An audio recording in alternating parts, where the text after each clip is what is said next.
All righty, everybody. Welcome to the first day of the Select Committee on Tribal Relations. Today is August 19th, 2021. We're at the CWC Community College in beautiful Riverton. Let's start with some roll call. Senator Case, Excused? Senator Salazar, Representative Blackburn, Jim's in the hallway. On his way. I'll circle around. Representative Clifford, Here. Co-Chairman Ellis, Present? and Co-Chairman Larson. Here. Representative Blackburn. Okay, welcome, everybody. So, a tradition that's kind of been a nice thing that we've done in the past is go around the room just to get a feel for who's here. I know we know who each other are generally, but maybe we'll do that this morning before we begin. Maybe we'll start in the front row. I see a good friend, Judy Blackburn. Do you want to say hi?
My apologies, I didn't have the microphone on. We're going to have a flexible agenda, so things might be a little out of order, but I think we're going to have Councilman Fasthorse address us before we begin, or a little out of order, but that's where we'll start with this agenda.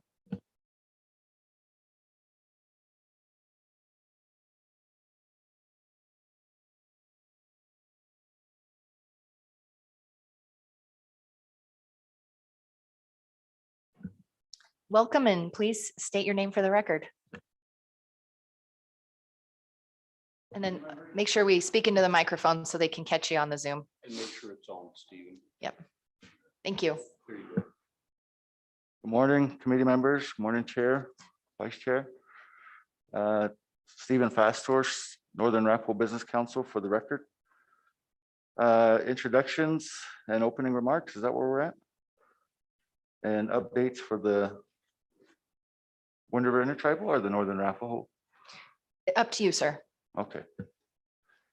Well, updates as far as the Wind River Intertribal is, again, working with the environment that we're all facing, you know, each and every day as we all see it within the news and everything else and in the surrounding communities is the COVID pandemic, you know, and so that's been a big issue for us. We'll just pause for 1 second here. We have Chairman Dresser from Northern Arapahoe here.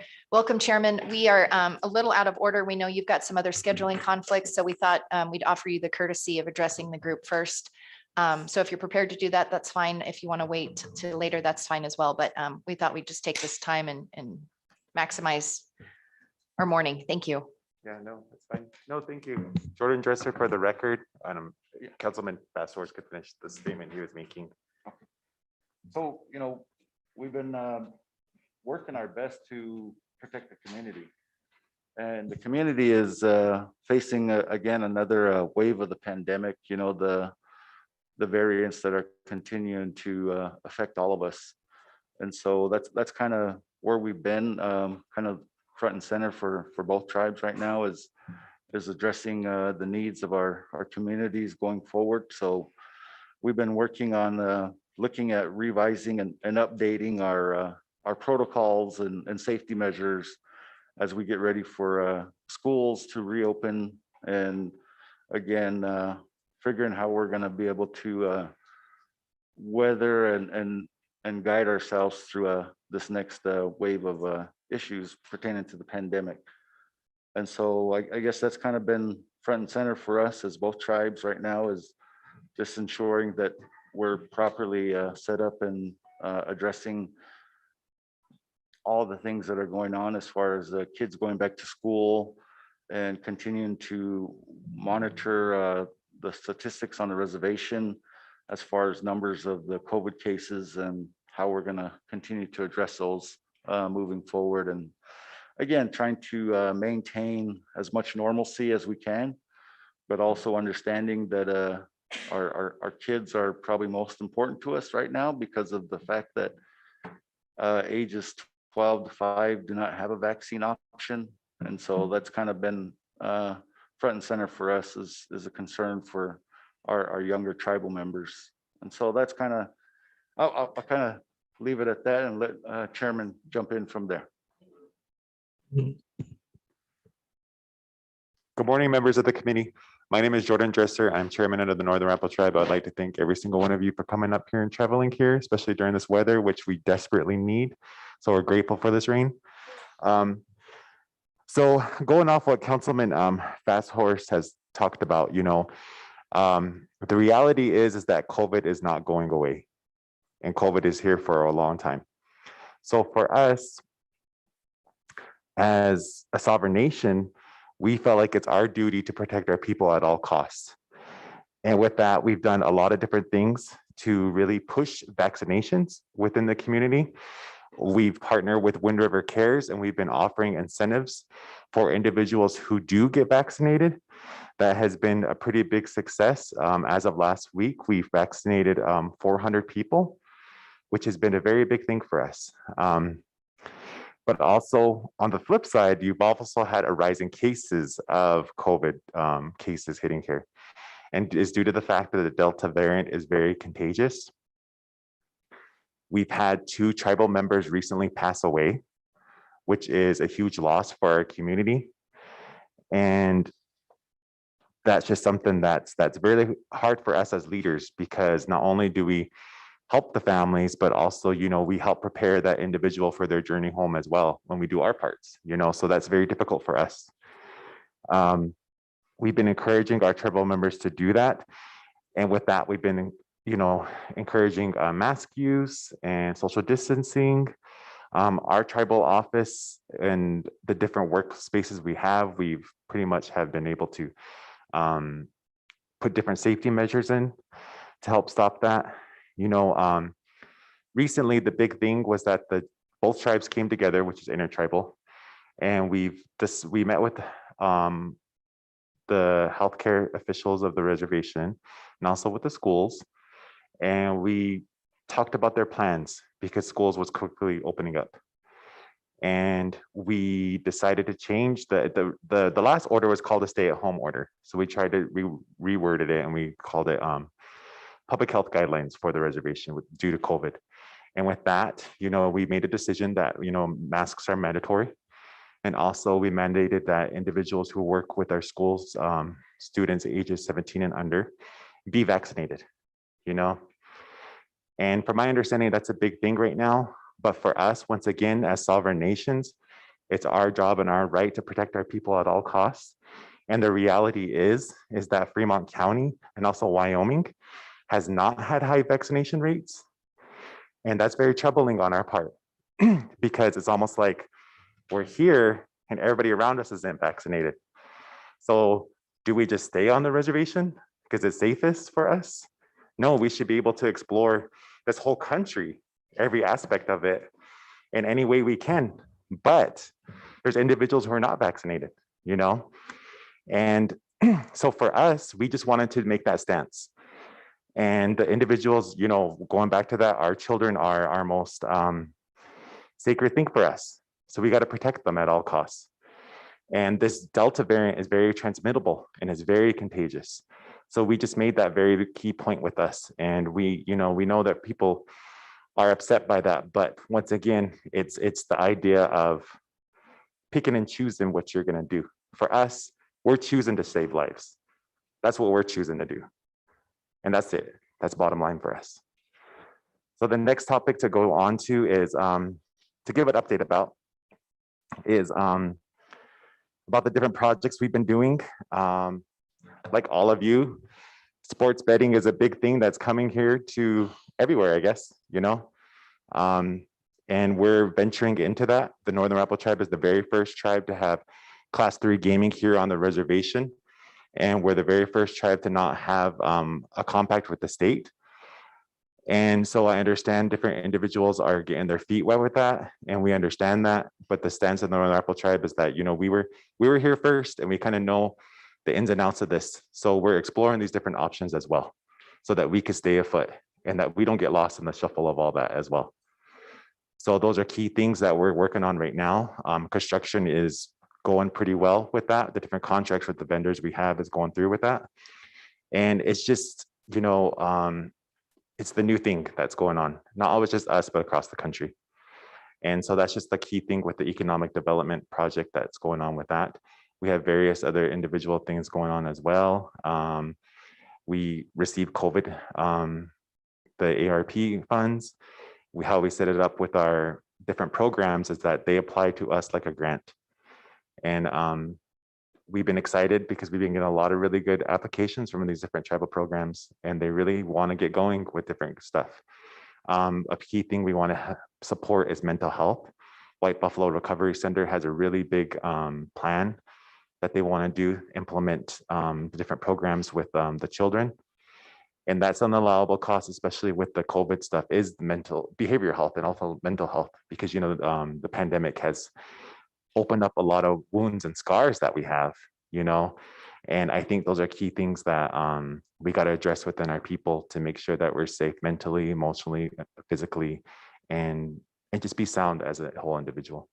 So those are some of the key things that we're working on right now. It's busy. It's been very busy. And once again, we're trying to make inroads for us to be a sovereign nation that has a lot of different economic platforms going off of. Gaming has always been very big to us, and it's only right that we start kind of venturing off into the different realms of different things. And but we're excited and we're up for the challenge. Once again, it's just trying to navigate this pandemic, which once again, it's not going to go away for quite some time, and that's just the reality. Do you have anything else you want to add? Pretty, thank you. Chairman, questions for Chairman Dresser or Councilman Fast Morning, Senator Case. Good morning, Madam Chairman. Madam Chairman, I guess we're kind of off the agenda a little bit, but this is good to have these good leaders here. And I'd just like to bring up the issue of redistricting of Fremont County and the state of Wyoming for the Wyoming legislature. Representative Clifford and I serve on the committee that's working on the redistricting lines. And we've both talked already that it's very important that in Fremont County, we kind of address this all together and do our very best to make sure that tribal voting power is not diluted in the redistricting process and enhanced if we can do that. So we're trying to think about how we can proceed to work together to draw input in Fremont County that we can take to the redistricting committee. So they've kind of empowered us, Representative Clifford and myself, to have some kind of a meeting or discussion here in Fremont County. And we just, we just really need to all work together on this. A good thing, just by way of background, is that the numbers in Fremont County are pretty steady. We could kind of do what we've always done here, except for there's problems that they've lost population in the Bighorn Basin. So they'll possibly need to take a bigger piece out of us. But Representative Clifford and I encourage everything to work together, and hopefully we can have some meetings together in September. Virtually, we will definitely have virtual options in response to the crisis, but we'll be working with Clerk Freese, who's committed to help with this process, and we encourage all people to participate. Rather than have big public meetings, we might have separate meetings with tribal leaders. I think might be a good thing. And of course, you're welcome to go to all the other meetings too, but we want to reach out to you. I don't have anything else to add on that, except for I will point out that the county government will be redistricting as well, and that's not within the purview of the legislative members, but we hope that you will participate in that, and I know you will. That's perhaps as important as the legislative redistricting that's going to happen. Maybe Representative Clifford would have something to add. Thank you. Representative Clifford. Thank you, Madam Chairman. Madam Chairman, I just want to express that, yeah, we need, I'll do my part and due diligence to make sure you guys are at the table and that your voices are heard. And it's going to be my first time redistricting, and like my colleague, Senator Case is experienced in that. And so this is my first venue, my first venue around it. So I'm trying to wrap my head around it and stuff. So it's a journey that I want you guys here. And for all the reasons that Senator Case had mentioned is so important, very important. And I think we're doing a really good job, and you guys are all doing a good job as tribal leaders to get our people registered and get them to vote, get them to the elections, because our voices matter, our issues matter. And it shouldn't be no less, you know, so thank you. Chairman, Councilman, did you want to add anything or respond? No, thank you. I appreciate that. Well, here's just a comment I make. You know, I saw where last time that the tribal IDs are now accepted as a form of ID, which is great. You know, so I think that's really going to help individuals vote more and also be at the polls in a sense, you know, because I think a lot of times our tribal people don't have a state ID or different. So this is really going to help. And if we can help on our part to help ensure that more people do get a tribal ID, we can all coordinate together to make those efforts happen. Further questions? Is it on voting or redistricting? But before we get to you, Mr. Co-Chair, just real quick, I wanted to let you know Representative Clifford and I will actually be presenting at a Wyoming State Bar CLE at the annual convention on voting rights in Indian country. So for any attorneys out there watching, if you want to get some CLE, you know, we'd certainly appreciate you joining in our panel. But we'll be talking about kind of the history of the Fremont County litigation with the county commission seats, and then just a discussion about what it looks like out there in the West and across Indian country. So along those lines, Mr. Co-Chairman. Thank you. So Chairman Dresser, thank you. It's good to see you guys, and thank you for being here. I've got several questions as you talked about all the things that you have going on. We know that a number of other states have also used incentives to incentivize vaccination. Wyoming has considered that, batting that back and forth. So I'm kind of interested in what you guys have done in again, your overall opinion, if that's been, if that's improved the vaccination rate, or if your thoughts on that. Chairman. Yes, you know, it's not just us, it's any country across the Plains region. I take part every Thursday in intertribal with the Plains region, mostly tribes from Montana. And they were the ones who kind of really started doing the different incentives. The Northern Cheyenne Reservation was doing a promotion with their casino where individuals, if they showed their card, they're getting free play. So with our talk with the Wind River Cares, we decided that individuals who could come get vaccinated would get an incentive, you know, a certain amount for the first shot and a certain amount for the second. But if you overall had it, you would qualify for it. And we did see, you know, numbers have been, we're vaccinating probably out of one of the highest, I would safely say, not only here, but also in Montana as well. We vaccinated close to probably now, I would say over 2,000 individuals, which is pretty big. And the incentive one is really what jump-started and kicking it in. But also, I think that more people were becoming educated about the virus itself. We had some individuals who didn't want to do it due to the fact that they were scared and nervous. But the more research they did, and the more that they did research about this variant, you know, and this COVID virus in general, they decided to do it, you know, and I applaud those individuals who stepped up and did that. So, Madam Chairman, Follow-up? thank you, Chairman Dresser. So what is the incentive? The exact figure, you mean? Yeah. It's $50 for the first shot, $50 for the second one. And then, Madam Chairman, if I could, I'd following up on the sports betting, I find that's interesting as a member of the Appropriations Committee. Oh, gee, that's probably been 3 years ago when we first started the sports betting discussion and had the subcommittees on that I was part of. And at that time, we heard from the Northern Arapaho tribe that they weren't sure if sports betting was the margin there for them with all that was entailed was going to be something that was profitable to them. And I would just, from what I'm gathering from what you're saying, is it looks like as you've researched that you guys feel that is a good move for you and you're moving forward. Would that be accurate? That's Chairman? accurate. That is accurate. You know, the key thing about gaming is that it is a changing target every year. In the beginning, you might not think something is good, but as you go, it changes as you go. And look at, I mean, Wyoming, you know, had their sense about gaming, and now we're in a very different ball game than it was in 2005. So we did change our stance on different things, just like the state did as well.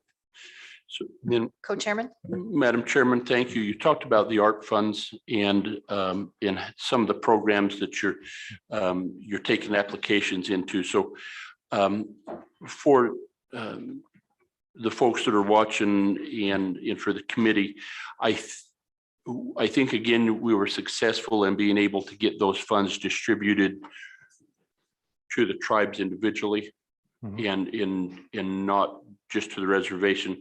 So if you could verify that, and then you know, I know that the state's got 1.75 billion coming in one pot, then we have another 109 million coming in for capital construction, and then we have, you know, 300 million coming in for schools. What was the allocation for the ARP funds to the Northern Arapaho tribe? Chairman Dresser? Well, the ARPA funds, there's two phases. The first phase was 50 million. The second phase, we haven't gotten it yet. And in the first phase, is that based on population? Remind That's me how based that. strictly on population. And Yep. then, and Madam Chairman, then I keep forgetting to go through her. Madam Chairman, the second phase is then what's that based on? Chairman Dresser. That's based on employment figures. On Employment figures. Employment figures. okay. Mr. Co-chair, further questions? And so will that be, yes, Madam Chairman, so is that like, so the state's getting this first pot this year and then second pot next year? Is that similar to you? Are the tribes similar then? No, Chairman. it's very different. We're gonna get it at when it's the treasury gives us to it. It's all in one sum. Thank you. Okay. So Mr. Co-chairman? So then, Madam Chairman, if I could ask maybe Chairman Fast Horse, because I know that he's been, or Councilman Fast Horse, he's been working on this. On this solid waste agreement, and the reason we have this here is because we're kind of talking about the intertribal stuff. And I know that you guys were working with the Shoshone tribe to qualify for that gap funding. Can you update us on where that's at? Did that get completed, and or do we need to help assist you in doing something there? Thank you, Councilman Fast Horse. Sure.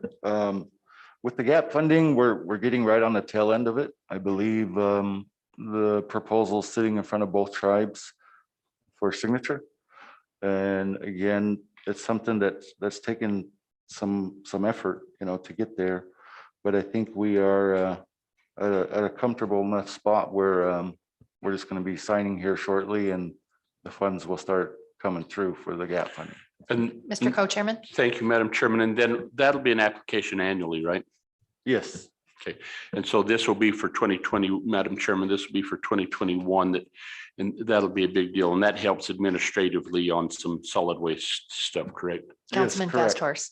yes, correct. And I think this first sum of money is a one-time thing. It's a little more than normal, but then after that, I think it goes back to a Fixed. fixed rate. Thank you. And then, Madam Mr. Chairman, my Co-Chair. last thing and these are just, we're going to have further discussions on solid waste as we go in here. But at our last meeting, we talked about, the tribes talked about the need to address the penalties for illegal dumping.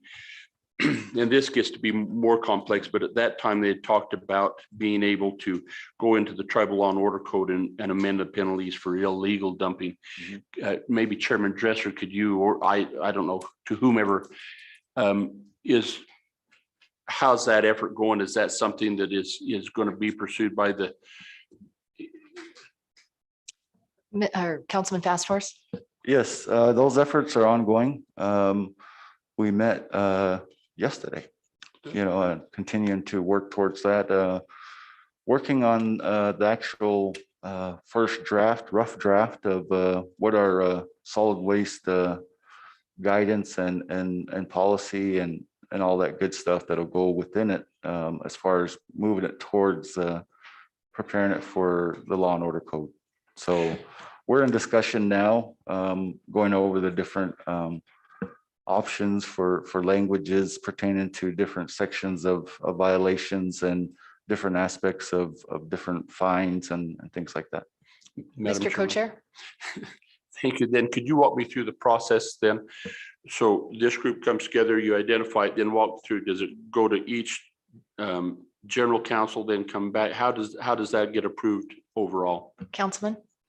So right now, we're in the phase of doing the rough draft. Once we've, as the smaller subcommittee feel comfortable enough that they have enough language and different information that's kind of more whole pertaining to the whole document, then we'll share it with both councils and the tribe's legals, so they can look at it and make some edits and additions or takeaways, whatever's needed. But once we've actually come to a consensus overall, then there's a process that has to be shared differently for the Northern Arapaho. When we come to the conclusion that it's acceptable for us, then we as the business council can take action to approve it. For the Eastern Shoshone tribe, they have a different process where they have to take theirs before their general counsel for that approval. I see. Thank you. That's helpful. Okay, any other questions? Back on the solid waste discussion, I apologize, I didn't think of this until now, but we had talked about in a way of supporting efforts to clean up some of that illegal dumping. If we had worked with our administrative or our Department of A&I to create a list of vendors who, if they're discovered to have illegally dumped in Wyoming, anywhere, including the reservation, that they are precluded from ever being eligible for getting a state contract. And I remember Heather Jarvis and I worked on some language, but then COVID hit and it really fell off my radar. But I'd be curious to know if you think something like that would be helpful. And I don't have this idea well fleshed out of what's already in place and what's not. So, but I just, since you're here, I thought I'd ask is if that's an effort you'd be interested in us looking at for a future meeting or future legislative sessions. Madam Chairwoman, yes, I think that's a really good thing. It just goes back to the fact that and going back to us revisiting the law and order code here, it's just because of the fact that we have to have penalties for individuals to do that. A few weeks ago, we had a tribal member take a video of somebody who was illegal dumping, and she confronted them.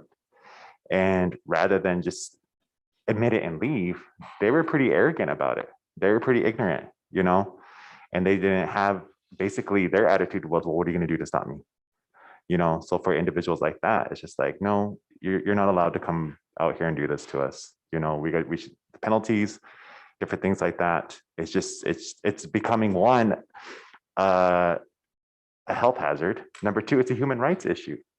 That's what this really is about. Solid waste is a human rights issue. And it's the fact that us as individuals, we're kind of seen as less than. So therefore we get treated less than, you know, and there's somebody thinking that they can just come here and dump trash over here.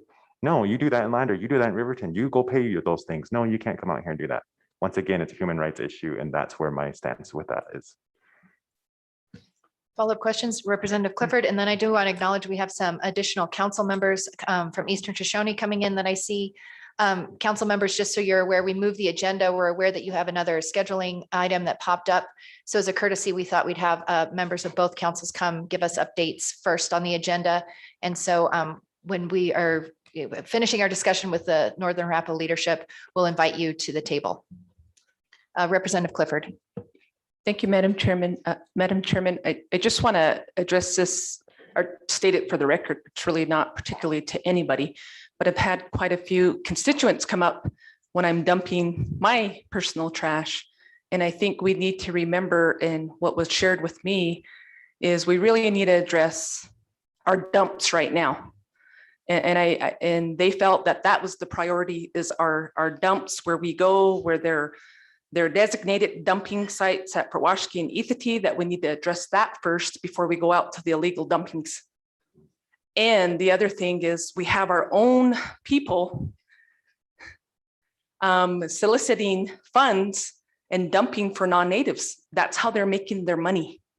And so some constituents have said there's some been altercations and stuff at the dump sites because we have individual tribal members saying, I'm going to go dump for you non-natives, you know, give me some money. And that's a way to raise money. So we have our own people. And I think it's an education and an awareness thing that we as tribes, both tribes, need to address too. But the most important part is addressing our designated dumps right now before we do our illegal dumping sites. And I agree with that constituent that had talked with me. And that concern is, allocating more security, allocating more staff to be able to have preventative measures. And so people know that we're monitoring our dump sites and there's rules that need to be followed. And so just kind of wanted to state that for the record. Thank you. Okay, we have Mr. Co-Chair, and then welcome Chairman Sinclair. We're just wrapping up our discussion with Northern Arapaho, and then we will provide you with the microphone for your update. Thank you so much for being with us. Mr. Co-Chairman.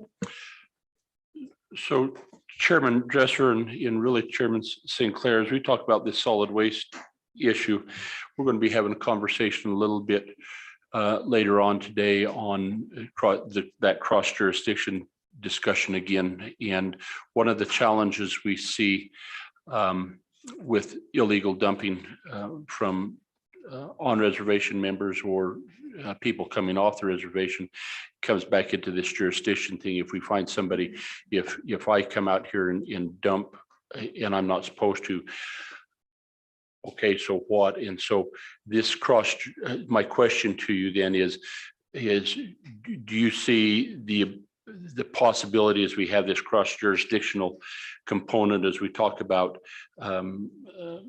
detaining and being able to, for people that are doing things like illegal dumping solid waste and violations on state highways like we talked about last year. Is that something that you'd like us to continue to maybe pick up and look at it again to where we have the ability to do that? We're going to talk a little bit about this Cooley case a little later on today, but we're going to ask that question again. You know, is this something, now that that case is decided, is this something that would benefit the tribe and the state as well? Chairman Dresser.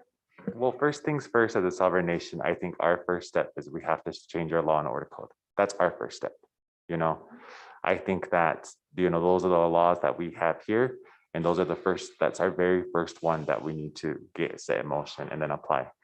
And then, with those different questions, I would defer them to, Chairman St. Clair, because he's been in the law system here for over quite a while, and he kind of knows the ins and outs. But that's just kind of my view with that one. I just believe in the power of our law and order code, and that's changing that aspect first before we kind of make promises or get into the different aspects of that part. And that's kind of the first part with that one. But, I do agree with Representative Clifford. I think that we do have to change how we educate people about this issue. And also, I think a key thing is we're always kind of referred to as out there. You know what I mean? Like the reservation, everybody says out there. And we even do it sometimes too, we're gonna go back out there, out there, out there. But to me, that language kind of signifies, what does out there mean? Is it space? What is it? It's like, no, it's a place, it's a land where people live. It's you wouldn't refer to, land or Denver out there. It's like, no, we're gonna go to the reservation. We're going to, well, better yet, we're gonna go to Wind River, where there's good people that live who deserve basic human rights. So thank you. Chairman St. Clair, you're welcome to address my co-chairman's question about solid waste and possible cross-jurisdiction agreements. Welcome. I guess the issue with cross-jurisdiction is what law are we using? Why? You have an Indian, or like private law, and Canadian.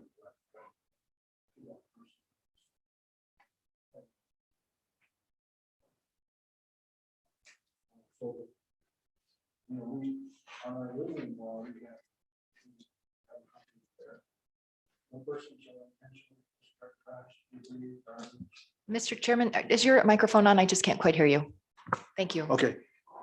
The littering provision in the Law and Order Code provides that no person shall intentionally discard trash, debris, garbage, or other refuse anywhere within the boundaries of the reservation, including roadways, waterways, campgrounds, or any public place except in proper receptacles or in a public waste disposal grounds designated and approved by the tribes. That seems to cover dumping, it seems to be comprehensive enough to, the language seems to cover. The deficiency in it is that there's only a fine of $100. I haven't really reviewed the state laws yet as to littering and the portion whether there's incarceration provided for those offenses. If not, then it's really isn't too much different than what we have here, except ours is probably a lot lower.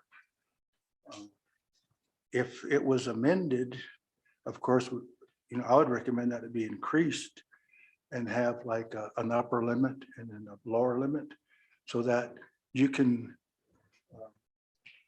if somebody just throws something out the window, there's discretion in the judge to issue the lower fine. If it's real serious, truckloads of debris, then that could be the upper limit. But that's really isn't the issue here. The issue is, how do we enforce it? Now, on our own people, of course, we just enforce it like we do any other offense that they do, traffic, criminal violations. But with the non-Indians, we don't have jurisdiction criminally under a Supreme Court decision back in 1978. So that's a limitation we have. When the Law and Order Code was drafted, if you look at the language, it says no person. So that was drafted to allow for prosecution of non-Indians if Supreme Court overruled Oliphant case, or if we decide to not prosecute, but to go on a civil violation, such as most of the traffic violations. And if this didn't have and it doesn't, a incarceration disposition in the for the sentence, then we could fine a non-Indian in the tribal court, similar to what they're doing with speeding and those kind of traffic violations. Thank you. Questions from committee members? Mr. Co-Chairman? Thank you, Madam Chairman. So Chairman Sinclair, I'm a little bit of a loss and just needs clarification, because what I've heard in previous meetings is that, and from you, is we don't have the capacity for tribal law enforcement to fine or to stop non-tribal members off the reservation from dumping on the reservation. But then I think I'm hearing you say that indeed, and this has been one of the hangups as we talked about, as we try to control illegal dumping.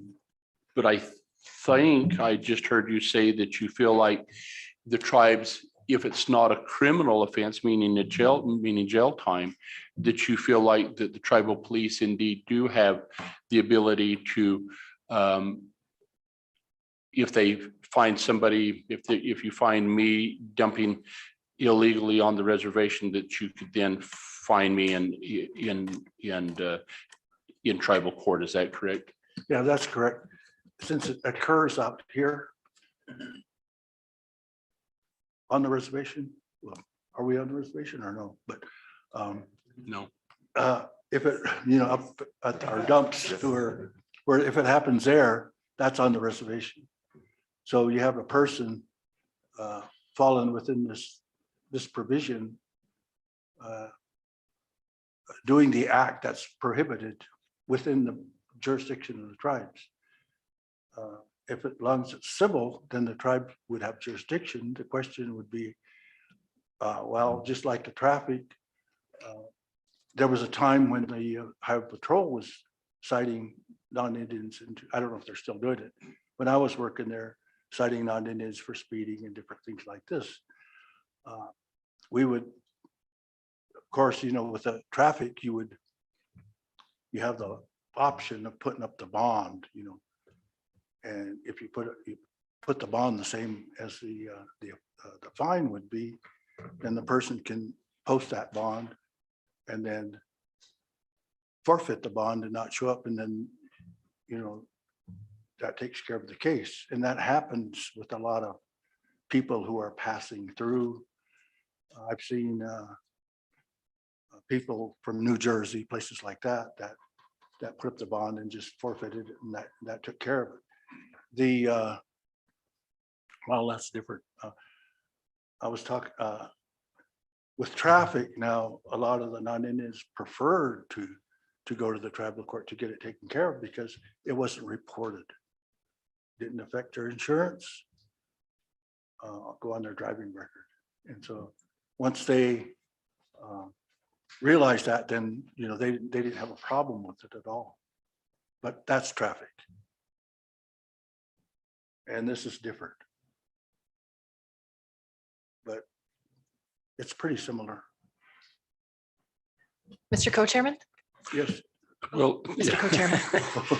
well, thank you, Madam Chairman. Chairman Sinclair, I guess my question is that I think that there's some uncertainty, at least as this committee has tried to work to do this, because what we've heard multiple times in previous years is that tribal police don't have the ability to do what you just said they do have the ability to do. So my question to you is, I think, can we work to try and figure out, because we want to help get this done, but I think we're hearing some mixed messages there. And so I would just ask for your help to get us cleared up on that aspect of it, Madam Chairman. I think that I'm finding that we're a little unsure of the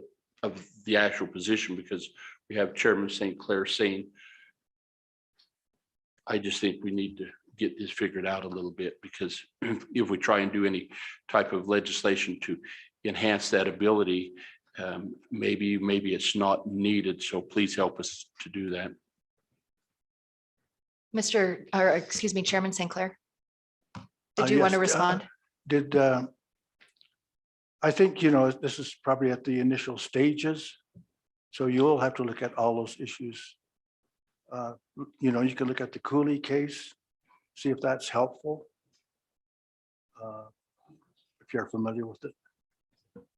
Yes, and Chairman, we've distributed that case to members of the committee, and we're having some Indian law experts come later on to visit with us this morning and answer questions. So we know what it says and what it doesn't say, and it's interesting.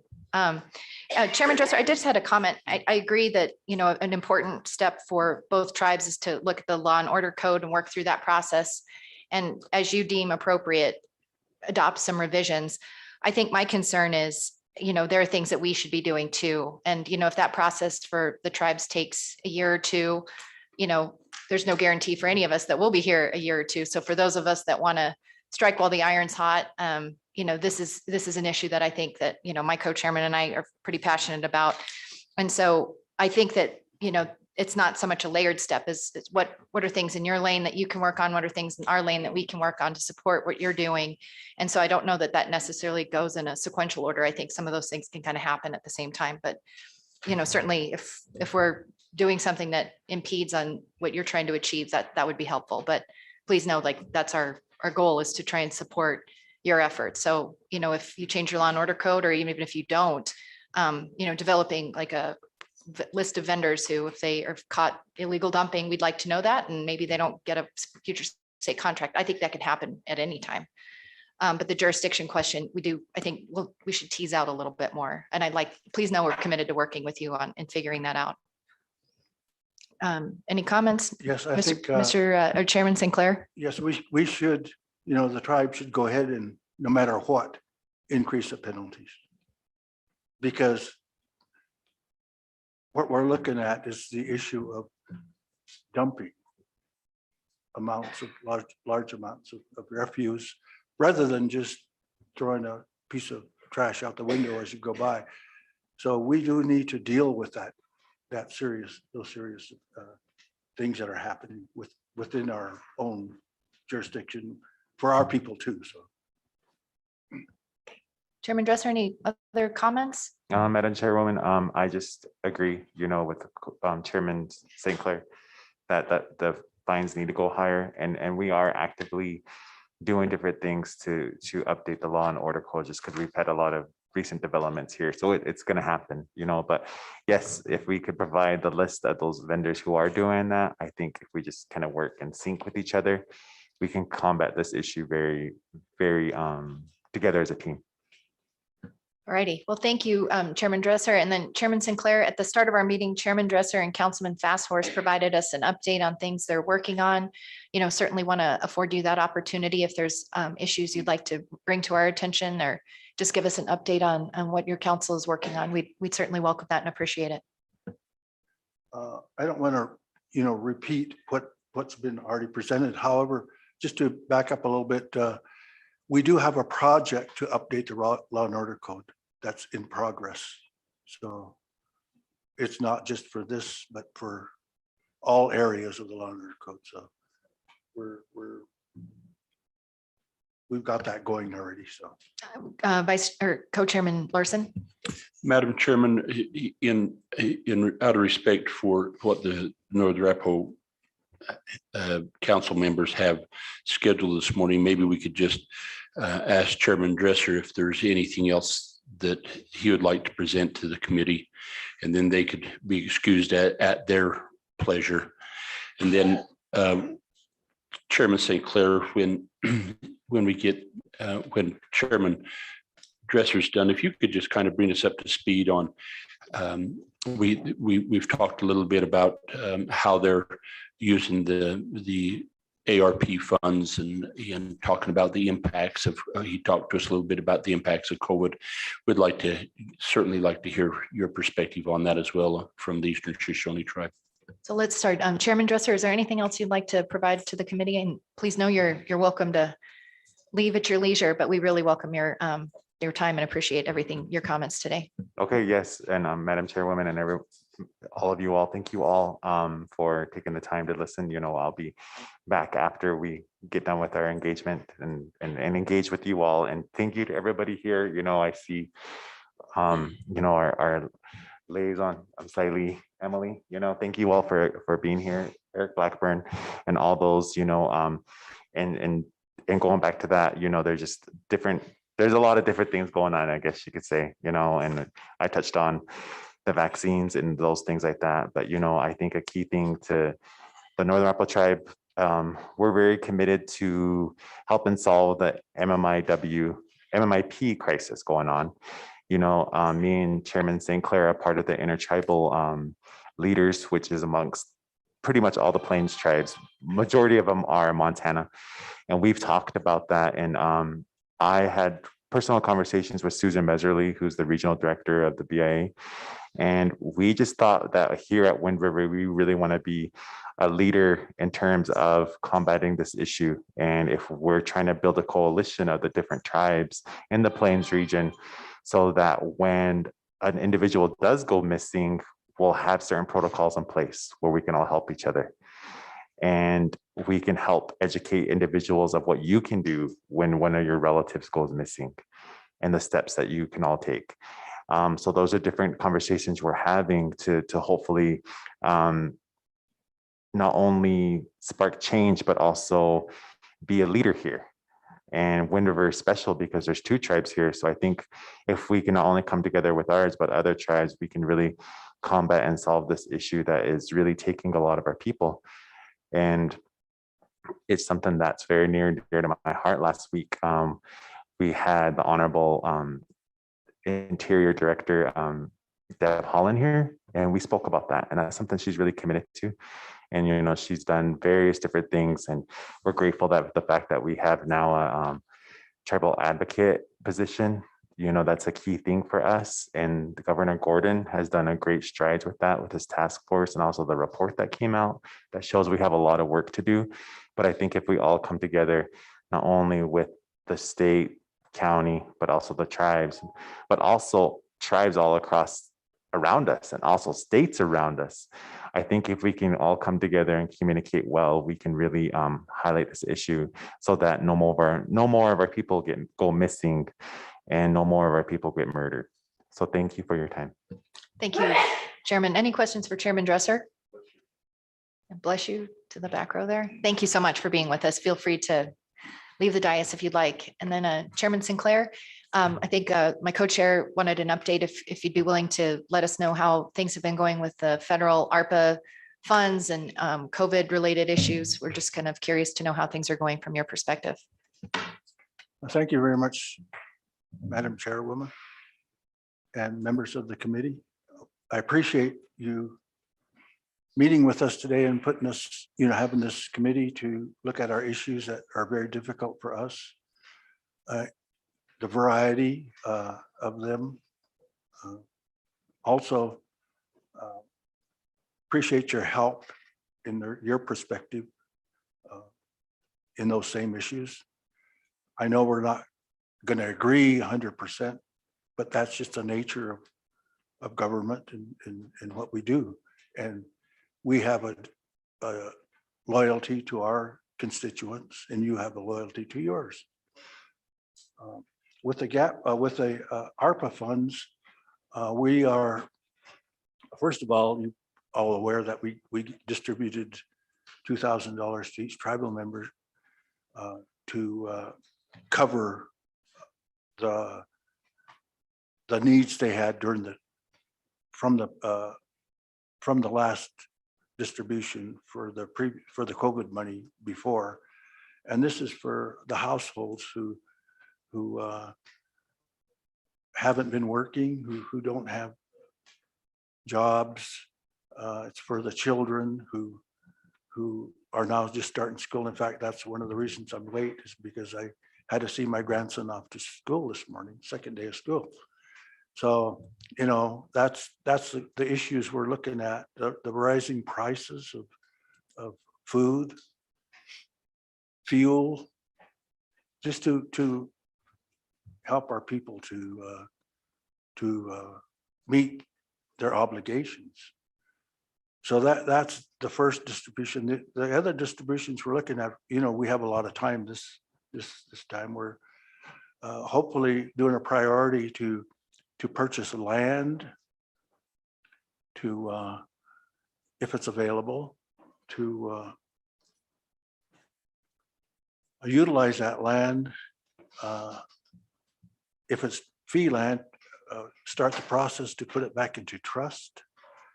And we're looking at renewable energy endeavors on that land, a wind farm specifically.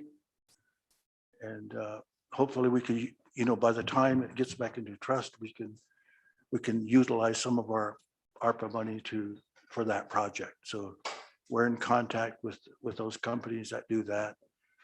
And that's one of the endeavors that we have. We're looking at increasing our programs that exist. We'd like to expand our wood program because of the price that's gone up for wood products, not to make money, but to relieve our people of those costs in a certain way, to provide additional firewood, because people are using a lot of that for their fuel during the winter time. Last year we ran out. We had to buy some from the Arapaho tribe. They were generous enough to allow us to do that. But we try to help each other out as tribes. And so that's generally we're looking for other funding outside of the ARPA because it's restricted. We can't construct things from a new building. We can't do that, but we need a new building. We need a new building for our archives, our antiquities that we have just stored in places that aren't really we can't have the right conditions to preserve those fossils, which is going to come up later. We have our history of the tribe. We have war bonnets, not artifacts, but items, ceremonial items that need to have storage. We're just kind of got them in our building over there in the rooms, and then we need to have a place to have those. We need a cultural center, I guess that's what it is. We're trying to get a project for the hot springs. We want to open the hot springs again because it's a resource that was used in the past. It was very the community used it not only for when I grew up, we didn't have running water, things like that. So we used to go down to the hot springs. Even in the wintertime, it was a lot hotter than it is now. And we'd ride horse down there. Am I getting off the track here? And it was so warm that when you rode home in the wintertime, your hair would freeze from the water, but you still would be warm.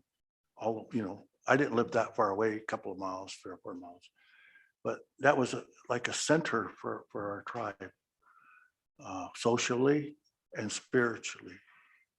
And so we would look forward to that. It was usually on Sunday. Every Sunday we'd go down there and have our weekly bath. So it's an important part of our community, and it's a project that I think is very worthwhile, that we want to get a source of funding so that we could actually build a new building there. We're doing tests right now for things like radon and a feasibility study. We got a committee that's formed. We're not positive if it's going to be just a one tribe project or both tribes, because the land is owned by both tribes. We have to go back and research that to see if there was an agreement to allow the Shoshone tribe to do it, but we're sure it expired, but we don't know if, we need to negotiate with the Arapaho tribe, and a lot of tribal members from the Arapaho tribe are interested in participating in that project, so it could be a joint project. So there's a lot of needs that we have. We had a big board in our chambers that have all our wish list in there to use for the art funding. We haven't got down very far on that list, but we're looking for areas to increase our services to the people, have so that they can have access to maybe more jobs. With the wood cutting, with the cultural center, we want to have that business like it was before, where we had customers, international customers coming to look at our cultural center and purchase the items that were for sale. It was an outlet for some of our tribal members to sell their beadwork and other things that they do, our crafts. But I think now I'll just get into the art funding. Back in 2014, the tribes divorced, and they were apart until 2018, and then they were kind of reconciled. And a lot of the programs kind of fell by the wayside. And the Environmental Quality Commission was one of them. Funding wasn't continued for that one. There was funding continued for some of the other joint programs, like the tribal court and the water engineers, water program. But the Quality Commission wasn't, it just kind of dissolved. The Shoshone, our boss is the Shoshone General Council. And back in 2019, they passed a resolution directing the Business Council to secure funding from EPA and any other sources to reestablish the Wind River Environmental Quality Commission.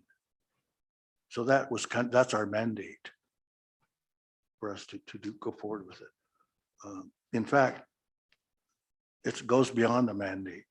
There's a resolution that says that if the Business Council doesn't carry out or follow the General Council resolutions, we could be sanctioned. We could be fined also. So that's kind of our motivation. We've been trying to get this reestablished since that time. And so EPA then, where it was in contact with us about this, and they met with both tribes. And then I think it was, I don't have a date on this one, but they did agree to have us apply for the General Assistance Program funding, which was to reestablish this department. And so both tribes then responded and agreed to go forward with that. The next step was to put together a proposal, work plan, and a proposed budget. That was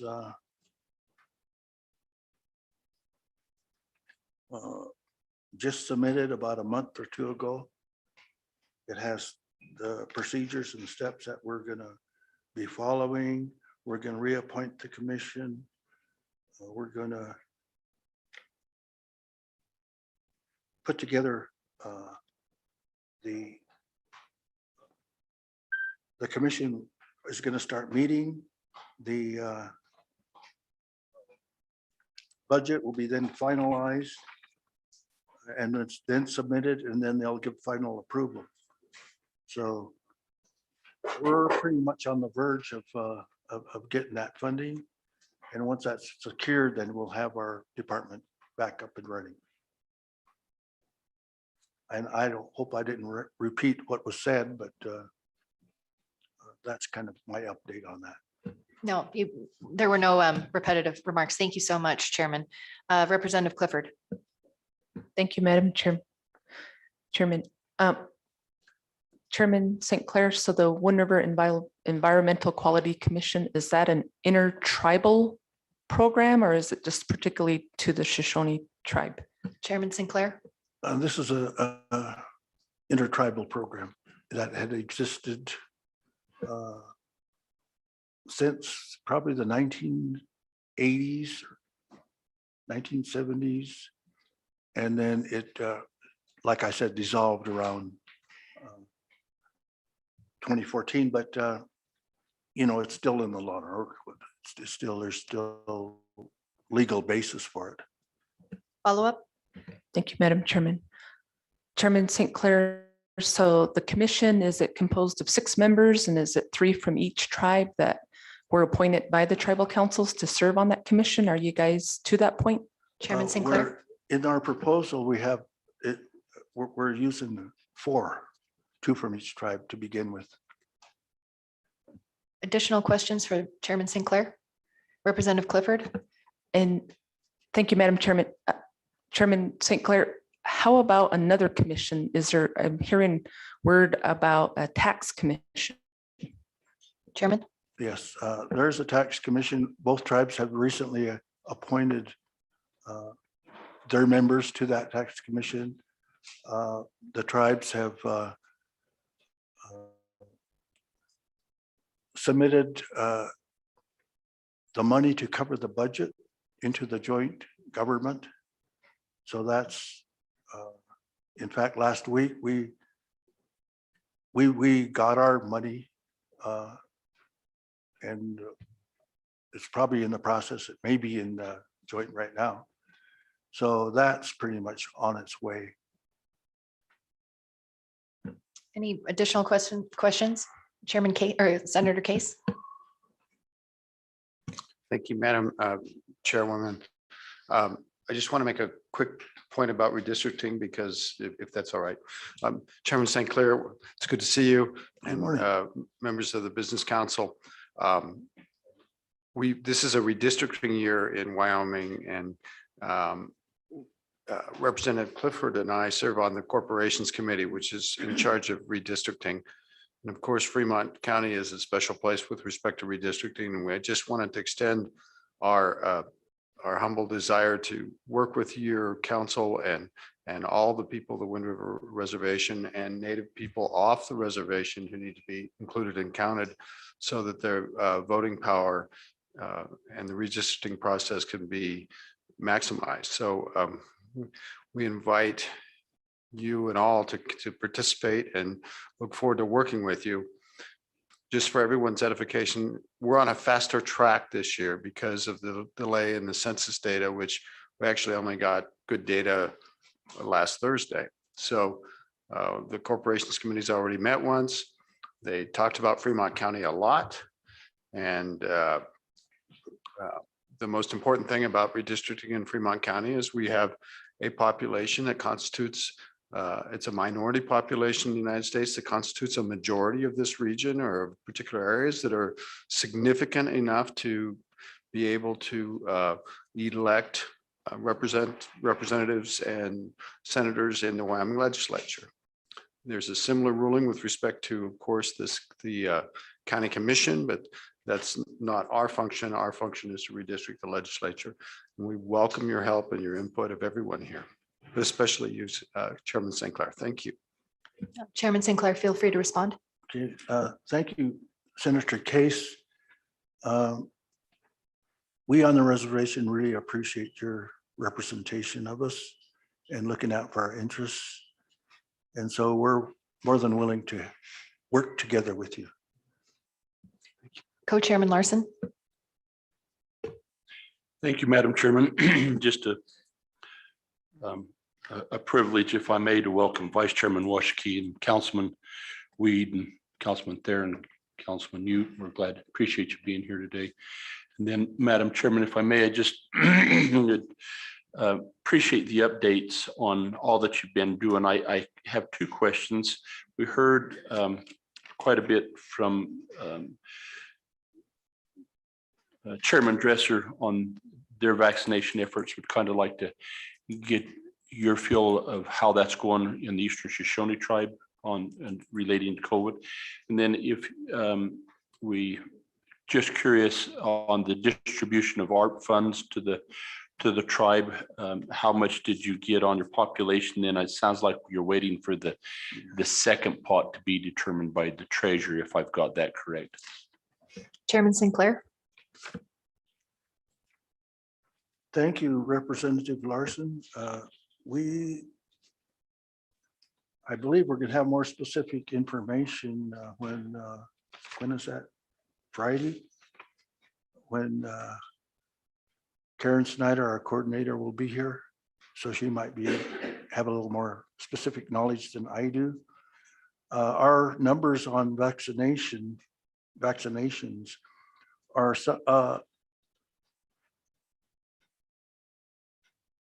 higher than what's in the state, you know, with the people that are eligible to be vaccinated. We're still encouraging vaccinations. Hopefully we might provide an incentive with our ARP money for that. But on the other hand, we've already distributed $2,000, but we still want to find other ways to encourage. You see our billboard down here? And that's way down here. It's not up in our country. But we believe in the vaccinations. I mean, we believe in the vaccine. I know some people don't. We may be, in fact, we believe so much that and to protect our children, we on our COVID order, we're requiring vaccinations for all persons working on the reservation. And that's created some controversy. I didn't really talk to Vice Chairman this morning about what the response was at the school board meeting last night.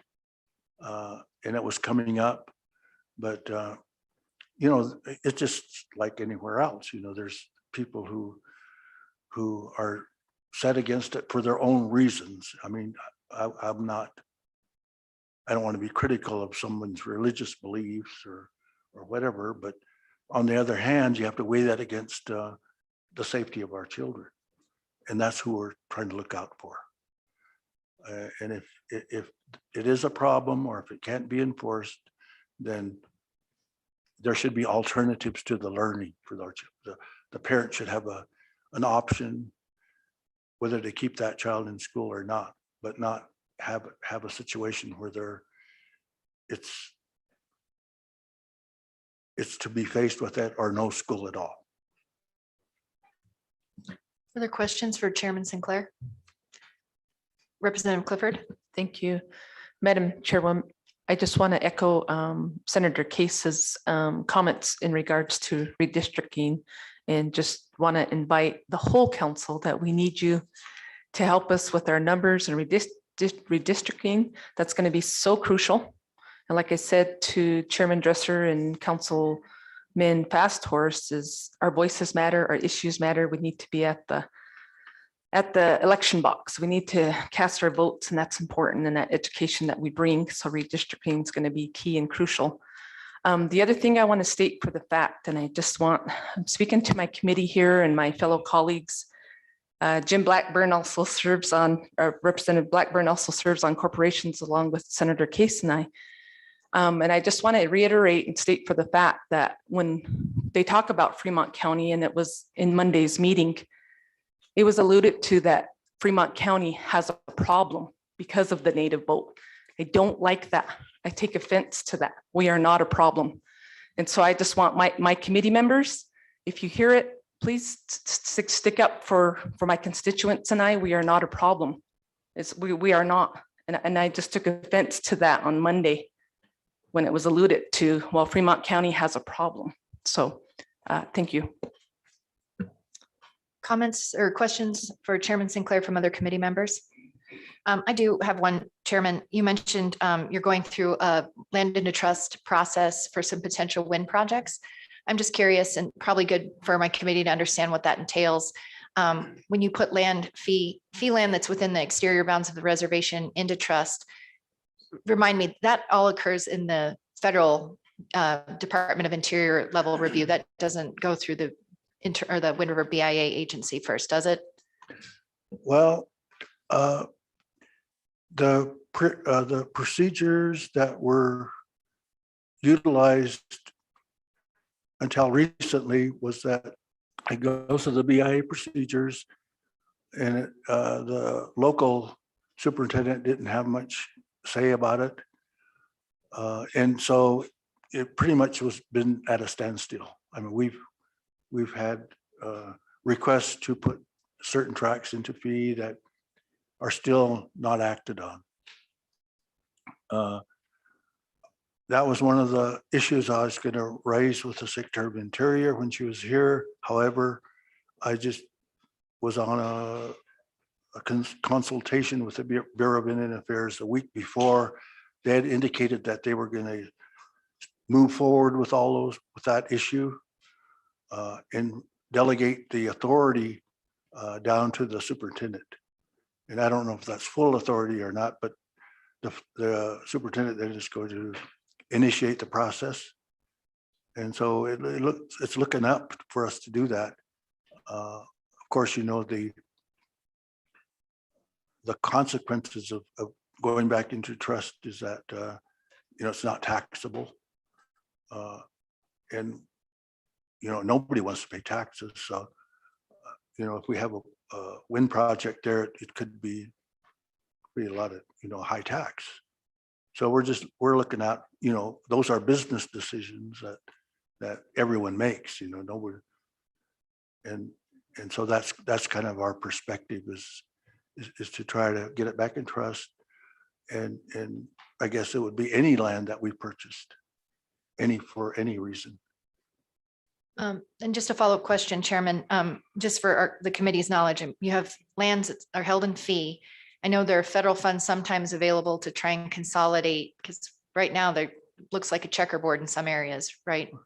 But maybe just give the committee a sense of how many acres you're looking to put back into trust.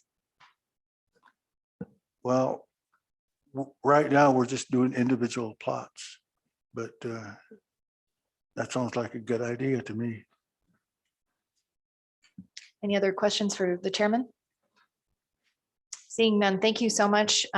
And then, you know, certainly I know there are other members of your council that are in the audience. Please know you're welcome. If you'd like to offer some remarks to our committee, we'd welcome your thoughts.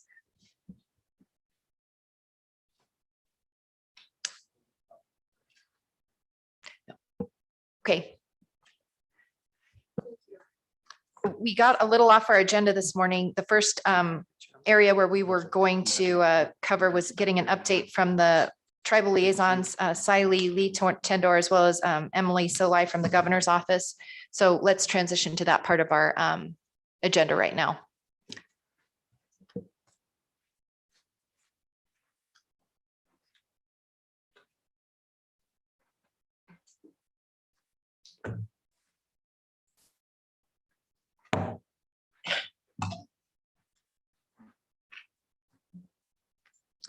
Gentlemen, welcome. I think we'll start first with Siley, just because he's first on my agenda. Welcome, and introduce yourself for the record, please.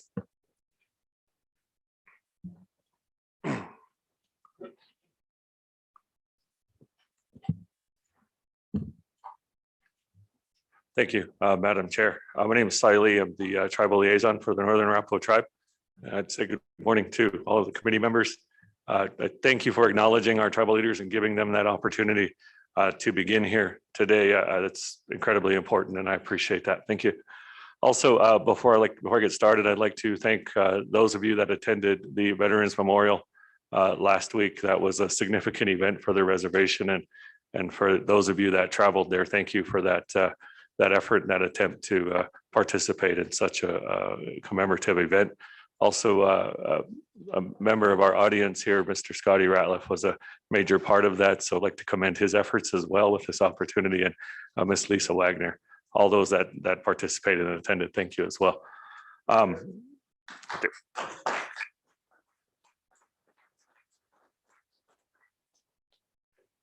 With that being said, Madam Chair, I'd like to just highlight a few events that took place and efforts that we've made on our part.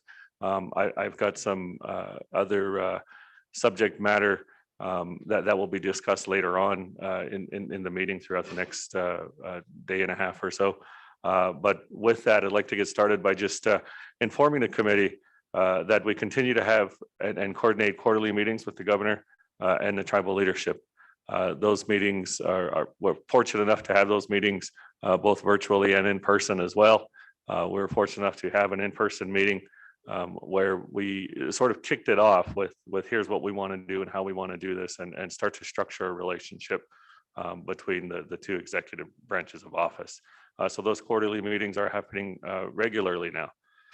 Also, we were working with the Department of Ag and a subject matter that you'll see later on in the meeting here with the Wyoming Business Council to ensure that tribal members are eligible to access funds through the different state agencies.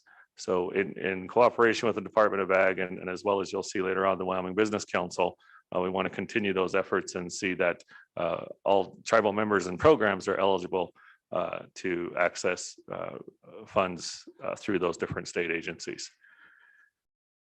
Last but certainly not least is the MMIP task force and the report that was completed and distributed and shared throughout the region. And as Chairman Dresser talked about that effort and his personal efforts to produce a documentary, I was very fortunate myself to have the opportunity to participate, and he interviewed me some time ago, and certainly grateful for that effort that he has made and the invitation to participate. Also, his efforts to coordinate that regional committee or that regional task force, I certainly hope that we are able to achieve that. That would be a significant effort on his part, as well as the entire region to come together. And hopefully we can see other state reports similar to the one that Wyoming completed.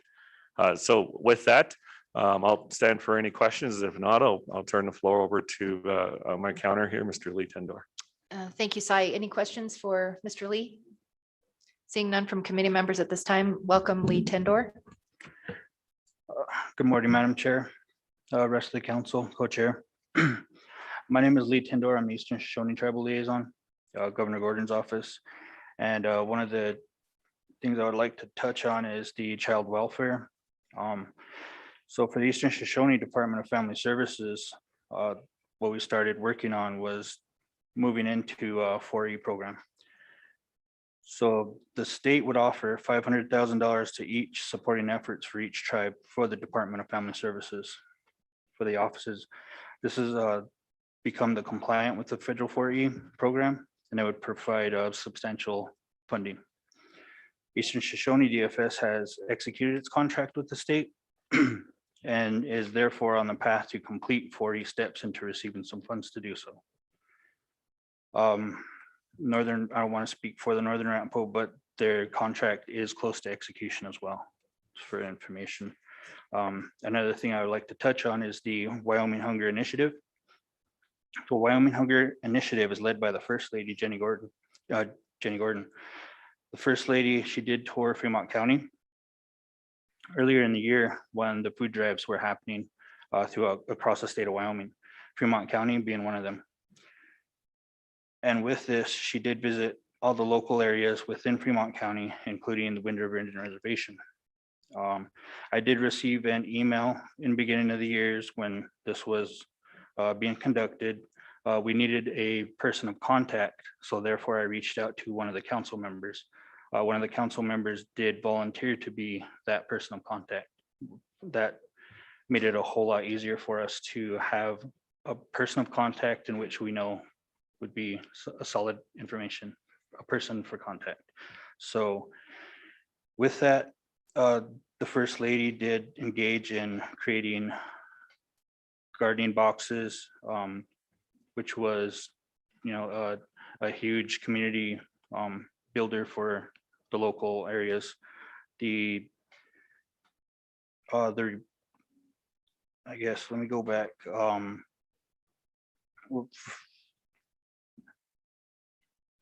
So with that, there's a nonprofit organization, which is a 501c3 on the reservation, and that's Grow Our Own 307. Excuse me. So with Grow Our Own 307, they were given an infrastructure grant.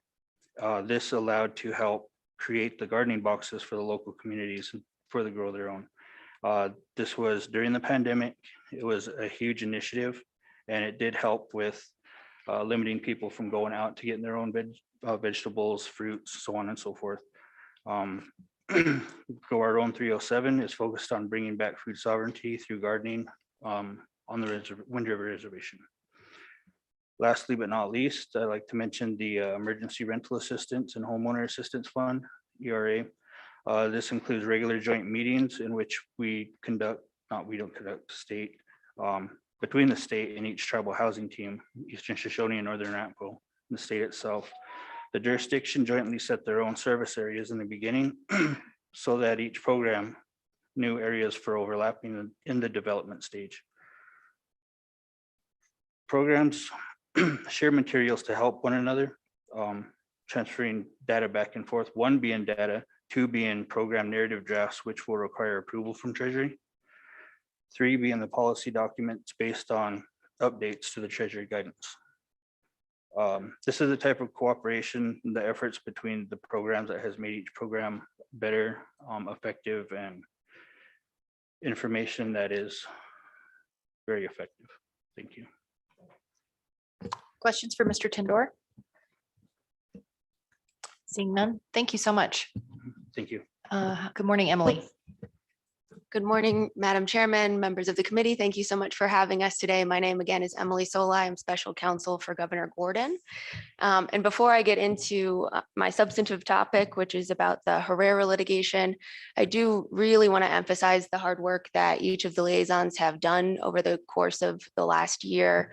We will be submitting a written report to this committee, providing further information about the work over the last year, as well as initiatives that the liaisons are hoping to achieve during the course of the next year. But as this committee knows, it is one of Governor Gordon's priorities, one of his goals, to develop and maintain a close relationship with each of the tribes, just as it is with this committee.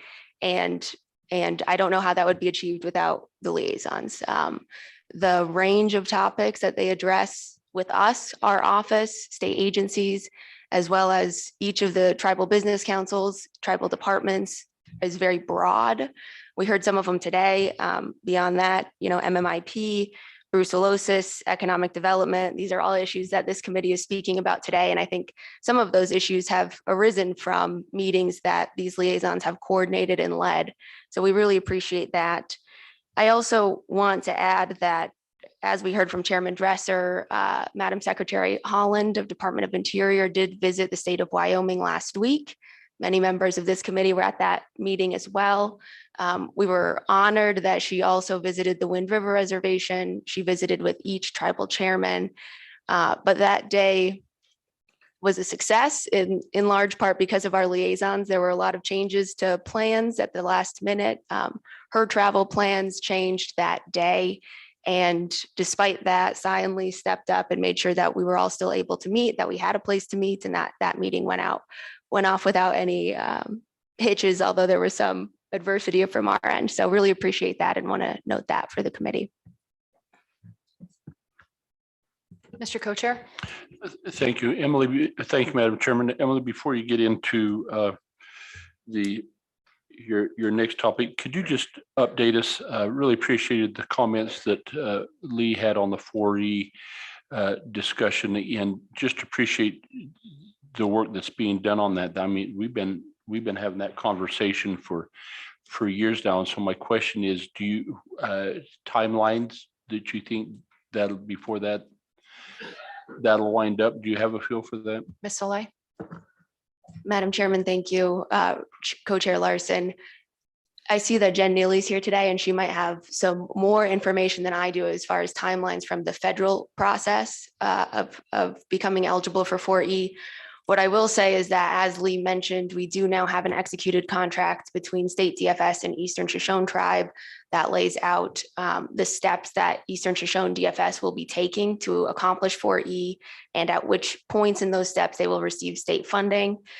For Northern Arapaho Tribe, it's a little bit different because they are intending to achieve 4E directly from the feds rather than as a pass-through for the state, which does create some additional burden, some additional steps for Northern Arapaho DFS.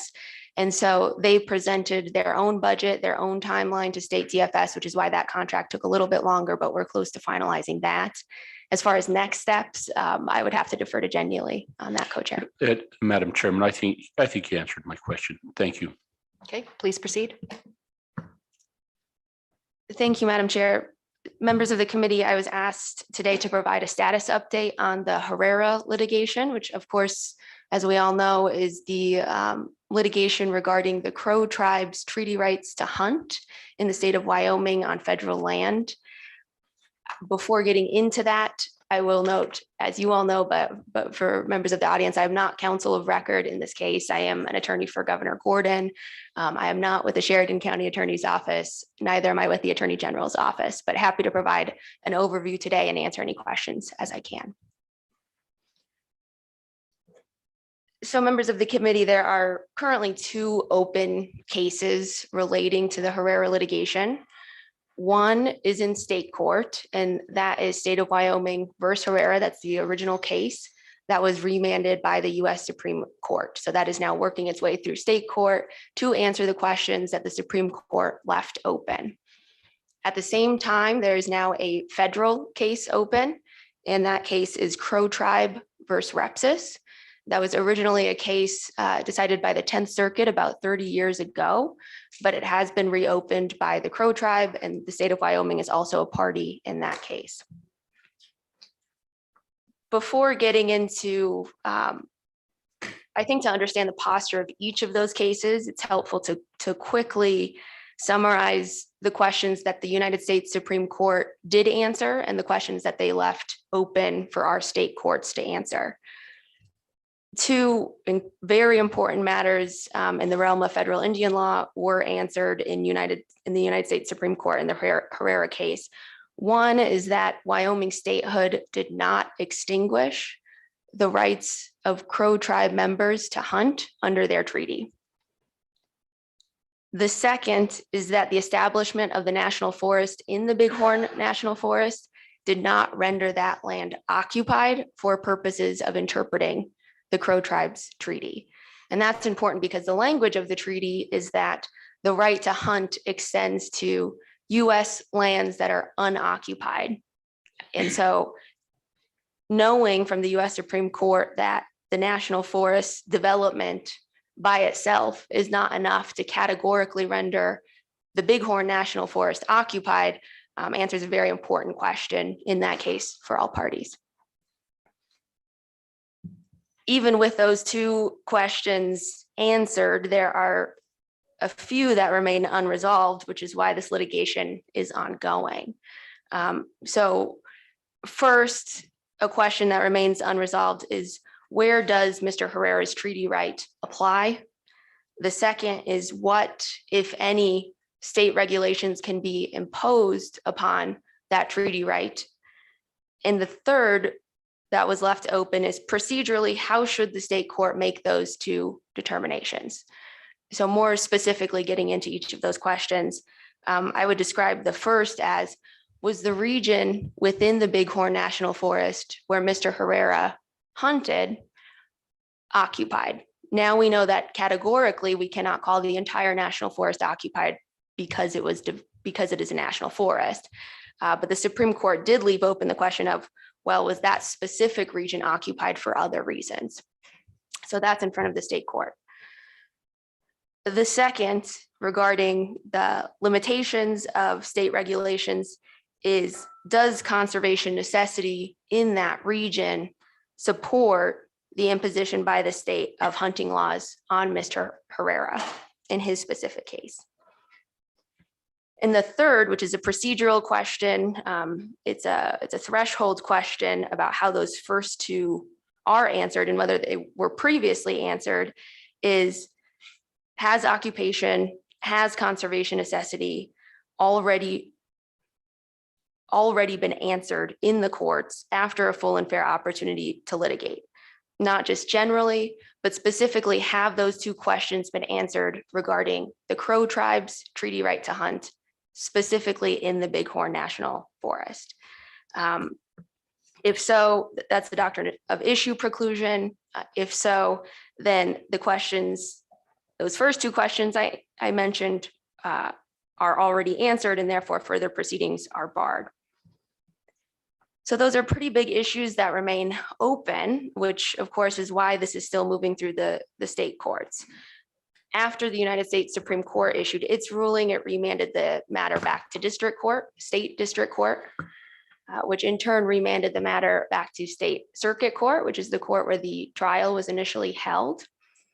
The state district court remanded the matter with those three questions for the state circuit court judge to answer. 1, occupation; 2, conservation necessity; 3, issue preclusion. Have those other two questions already been answered, or do we need to have evidentiary proceedings on those two questions?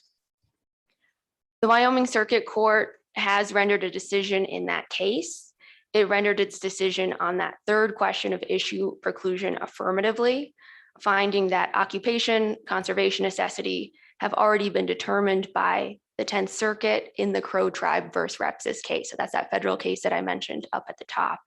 That case did relate to the Crow Tribe's right to hunt under their treaty in the Bighorn National Forest. So the Wyoming Circuit Court held that occupation, conservation necessity are completed through past litigation. Mr. Herrera has appealed that state circuit court decision. That's now sitting with the state district court. It's been argued, it's been briefed. We're waiting on a decision at the state level. Because of that state circuit court ruling, now this federal case is reopened. So based on that ruling, the Crow Tribe has now filed a motion in federal district court asking the federal court to set aside that former judgment, because that is the judgment that was used by the circuit court to bar further proceedings. So that's the federal Repsis case. The federal district court has ruled and has issued a decision on that matter in favor of the state. So the federal district court determined that they would not set aside that old ruling. And at this point, the Crow Tribe has filed a notice of appeal up to the 10th Circuit, but it's at the beginning stages of that. So that has not yet been briefed. That has not yet been argued. The state of Wyoming is the defense in that case, the appellee. But expect that will take quite some time, probably a year, to come to a final decision on. So that's where each matter sits. We've got Wyoming versus Herrera now at state district court awaiting a determination on the appeal by Mr. Herrera of the circuit court decision. And in federal court, we have Crow Tribe versus Repsis, which is now going through the appeal process through the 10th Circuit based on its last decision. And so with that, I will stand for questions. Questions from committee members? Senator Case.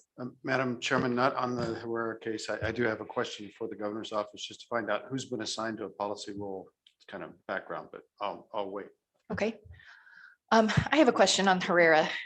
Just, there were the open-ended questions of, just because the federal government created a national forest didn't extinguish treaty rights, and it didn't say that all those lands were occupied. There's still unoccupied lands within a national forest. And so I think the confusion comes in of, well, what constitutes occupied? I mean, certainly if there's a structure there or trails where, people are, or a campsite that's established within national forest, there'd be concerns about hunting near those areas. So I think there's, gradients of what is occupied versus what isn't. But my question is, why is the state of Wyoming, have we not been doing that legislatively or identifying or having those kind of conversations of how we interpret that and weighing in with the Fed so that instead of waiting for the courts to do this on a case by case basis, I'm just trying to think of why we're just completely handing it off to the courts to make a determination when we could be weighing in through state regulation to alter the facts a little bit so that hopefully we get some resolution. Do you have any thought of, is there a different way that we should be tackling this? And if so, why haven't we been doing that? Thank you, Madam Chair. The position of our office is that it's premature for a discussion on a compact until we've got further guidance from the courts on those issues of occupation and conservation necessity. That said, you bring up the point of legislation possibly as a way to move resolution along. And I will say, we have been looking at compacts. This is not a new concept. So there are states and tribes that have hunting compacts with one another that meet each party's need for conservation necessity, as well as respecting the treaty rights that were provided to tribal members. And what we've seen for those compacts is that there's sort of two models for it. One is that legislation precedes those compacts. So it provides the state, the executive branch, with authority to get around some of its statutes, provide sidebars for what can and cannot be included in a compact from the legislature's perspective. The other model is that the legislature steps in after the compact is negotiated and determines whether or not it should be approved by the state. So those are two pathways that I think would be available here as well. And just to follow up, I think the frustration I have is that if you read Repsis, it is a very legal, it's a technical thing of whether or not the court was willing to more or less overrule a prior decision. And the legal tests that go through that have to go into consideration for the courts to make those kind of decisions. It really doesn't get to the merit though of the case at all. And so I think my concern is that this is going to drag on for another decade. And then in a decade, we'll finally be going, okay, I guess we need a compact, things that I think we already kind of know. And so I think that's just my concern is this is going to be a multi-year thing. Meanwhile, Wyoming isn't advancing its conservation goals. And then the tribe's treaty rights are still murky and their members are in an awkward position of having this ruling in Herrera, but then have to go out there and then start making their own determinations about whether or not they want to test the boundaries of where they're hunting and what they're doing. So I don't know if you have any response to that, but I don't know that this gets cleared up anytime sooner by just waiting for the courts to resolve the issue. Madam Chair, certainly appreciate that concern. As I said, we are waiting on the state district court decision now, which as far as how long the total litigation will last, I can't predict. I know that in hunting cases generally, historically, especially those that end up at the US Supreme Court, they do go on for quite some time. That said, the state district court could have a more final determination for us than we got from the federal district court. So it's hard to say. Additional questions? Senator Case, did you want to ask yours that's off the Herrera topic? It is, Madam Chairwoman. Thank you very much. Ms. Sola, how are you? I wanted to ask a question. I know that Joe Budd has moved on from the governor's office, and I was working with Joe on a issue with respect to the State Parks Department and the game and fish, and it involves tribal issues as well. And so I guess I'm wondering who's going to be the policy advisor to pick up that slack in that area, because we've been running all our correspondence through Mr. Budd, and there's somebody new, I guess, or there will be. Ms. Solai? Madam Chair, Senator Case, and I'm not sure specifically about that issue. I'm happy to speak with you about it privately, but we don't yet have a replacement for Joe Budd. We're really sad to see him go. I suspect that we will have one soon. In the meantime, I would say Randall Luthi is probably your best contact for anything that you are working on with Joe. Thank you so much, Madam Chairwoman. Thank you. Okay, additional questions for Ms. Solai? One, just to kind of get up to speed, I know that we've talked a lot about illegal dumping, and then you and I had that just an offline conversation running into each other in Cheyenne about having, a list of barred applicants who can't receive state contracts. Have you been able to give any thought to, the potential for that, or what exists? To my understanding, I think the state does maintain some kind of list. I don't know enough, but I thought I'd just see if you had any updates. Madam Chair, I don't have an update for you yet. I've been out of the office for the last week. And so I'm not sure. I haven't been able to speak with Director Bach. I certainly will once I'm back. Thank you. Mr. Co-Chairman? Madam Chairman, to that point, what I found out through recent events is that the Department of Transportation, also the Department of Construction, in the contracts have a requirement for to ensure that in general, the laws of the land are complied with, as well as that, and that there are penalties associated in there for doing that. So, or if they're violated. So currently in our contracting process, we address there's language in there that applies to illegal dumping. It doesn't go to the point that the two perhaps though are suggesting, which would then as a recourse or punishment preclude them from any other, and for what period of time and for whatever. So, but there is some penalties there. Thank you, Mr. Co-Chairman. Any other questions for our tribal liaisons or Ms. Solai? I just want to say thank you for providing us a copy of the written reports from the liaisons. I think when the Senate works its budget, I've seen years where there have been efforts to consolidate the tribal liaisons to one position, and just really want to acknowledge that, I certainly don't know what goes on the House side, but I've watched Senator Case defend the need for two liaisons effectively for years. And so I think we finally beat that down, but I just want to acknowledge that my colleague has done that work for many, many years. Oh, and I see Chairman Sinclair just raised his hand in the back. Chairman, you're welcome to rejoin us up here at the mic.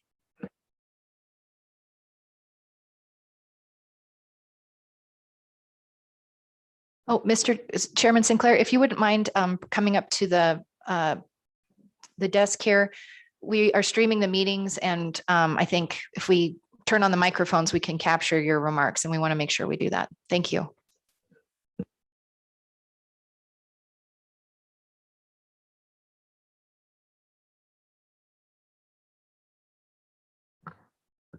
Chairwoman, I'm sorry. I'll just want to add a question or two about the Herrera case. Both tribes, the Northern Arapaho, Eastern Shoshone, especially the Eastern Shoshone and the Bannock tribe of Idaho. We have some representatives here today. I'd like to welcome them. I didn't realize they were here. Welcome to our reservation. It probably was part of your reservation to begin with, but we're all one people. But we have the same treaty. So that's the reason why we're following the case, because it has exactly the same language as in the Crow Treaty.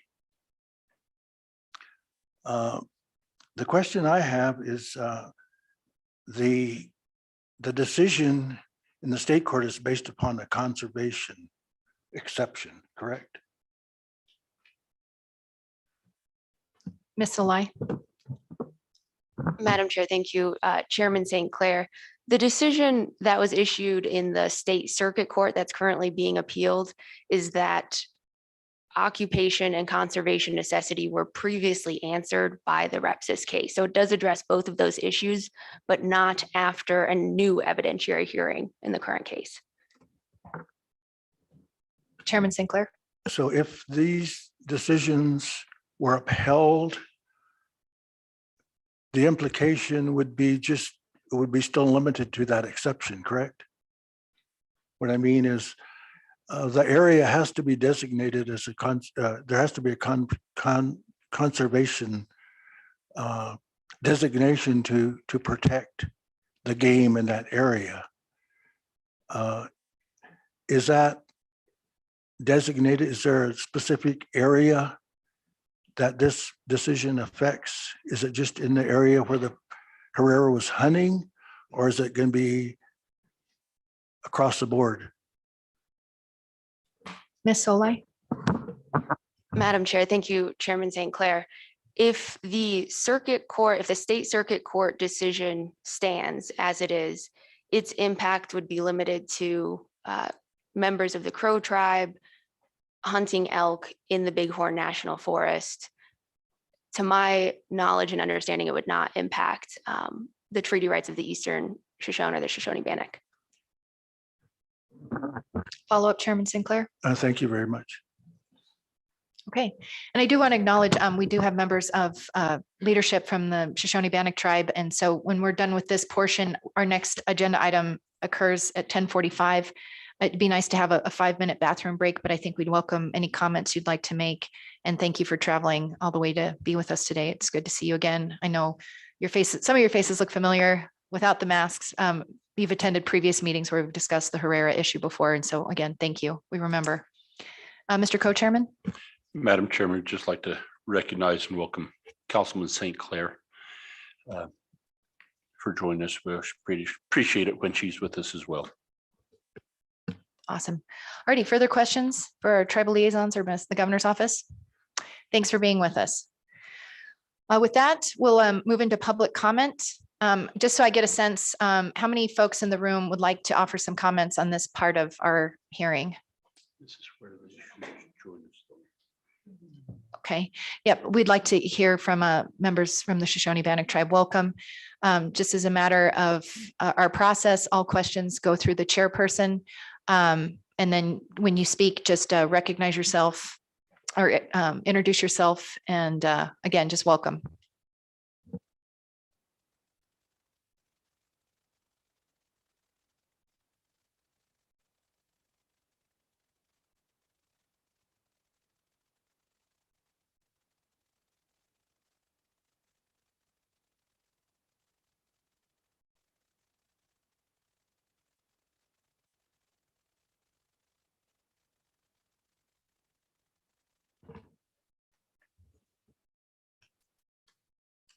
Ready whenever you are, Madam Chair. Yeah, welcome. Please introduce yourself for the record and feel free to provide us with some remarks. Yes, thank you, senators and Madam Chair and co-chair. Thank you for this opportunity to participate and give comment. We were kind of sitting there just thinking of all these things that you're talking about that are similar, if not exact, to our tribe as the other two tribes. And my name is Lad Edmo. I'm the prior chairman. Today I'm tribal secretary for the Shoshone-Bannock Tribal Business Council. Unfortunately, our chairman was unable to attend, so I am here in delegation of representing the Shoshone-Bannock tribes. Thank you. And please proceed with your remarks. Okay, we'll start off with the Herrera case. We're kind of surprised by the Crows doing their process, but at the same time, I don't know if you guys recall, we our tribe offered to help both tribes with a plan, and starts off with a resource management plan, and that's a correlation with the state. And then with that, self-regulation. Self-regulation could be in several areas with a tagging system, a season, and our own law enforcement, which would be Fish and Game, that also work in correlation with the state Fish and Game. And those are the steps that are necessary to get this off-reservation hunting in a comfortable place, and to address the conservation aspect. Seasons is big, and a lot of these things that we've seen are kind of out of season. I know in the earlier years, before my time, there was no season, so our membership could go hunting any time of the year. So today our regulations are as such that we hunt starting in August of fiscal year, ending in December 31st. That's a season for us. Then we have species that are within that time frame, whether it's bulls or cows only or whatever it is. We regulate the numbers taken in any given time frame, so that it's an effort to conserve the species that are out there that are being hunted. And then we also have other regulations for fishing and even fur-bearing animals that we have seasons and regulations on those. So we have those approved every year by our business council. If there's any changes, then we would do adjust accordingly. Now, we would like to offer to both tribes and even the Crows that even to present to the state here is kind of the reason why we'd like to be here today, is that we use our model, our Shoshone-Bannock tribal model, for both tribes to move forward, or all tribes to move forward, that have the same language. We don't have the same treaty except with the Eastern Shoshone. And we do offer the use of that model that works for us with the state of Idaho. And also with the state of Idaho, potentially we could come hunt in Wyoming if we chose, but we don't. We do hunt buffalo. There's certain do's and don'ts, I believe, that that prohibit why we wouldn't come into Wyoming. One, for me personally, I think we have enough game in Idaho to sustain our subsistence hunting. And then, so anyway, and then you're all aware of the racehorse case. That's kind of a case that's been longstanding, and it is always brought up in when it gets into the court proceedings or even Supreme Court. So those are things that are out there, and we do hunt, like I said, buffalo here in Jackson Hole, and we do that for ceremonial, and we only take a certain number, and other tribes are eligible with agreements with the Jackson Hole. I can't remember which committee or group that is, but it is open to these other tribes. And then we also go up to Garner, Montana, and do a tribal hunt there. And we operate on our treaty rights hunting. We oppose signing an agreement with the state of Montana because that just don't fit our agreements with making agreements with the state where we already have a treaty right to follow. So that's what I wanted to offer on that. And then real quickly, if I may, COVID, since it started in a year and a half ago, we've had over 1,000 cases, 1,010 thereabouts. We've had 24 deaths. Our tribe is 6,087 members. On that, out of that membership, at least 2,900 live on the reservation. Others are outside, whether it's school, service, or jobs.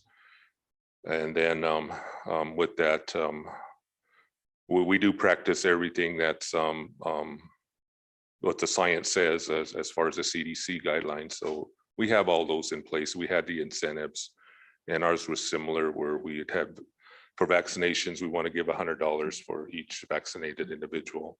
Our numbers right now currently for vaccinated is at 52%. So we're on track, but our target is 75%.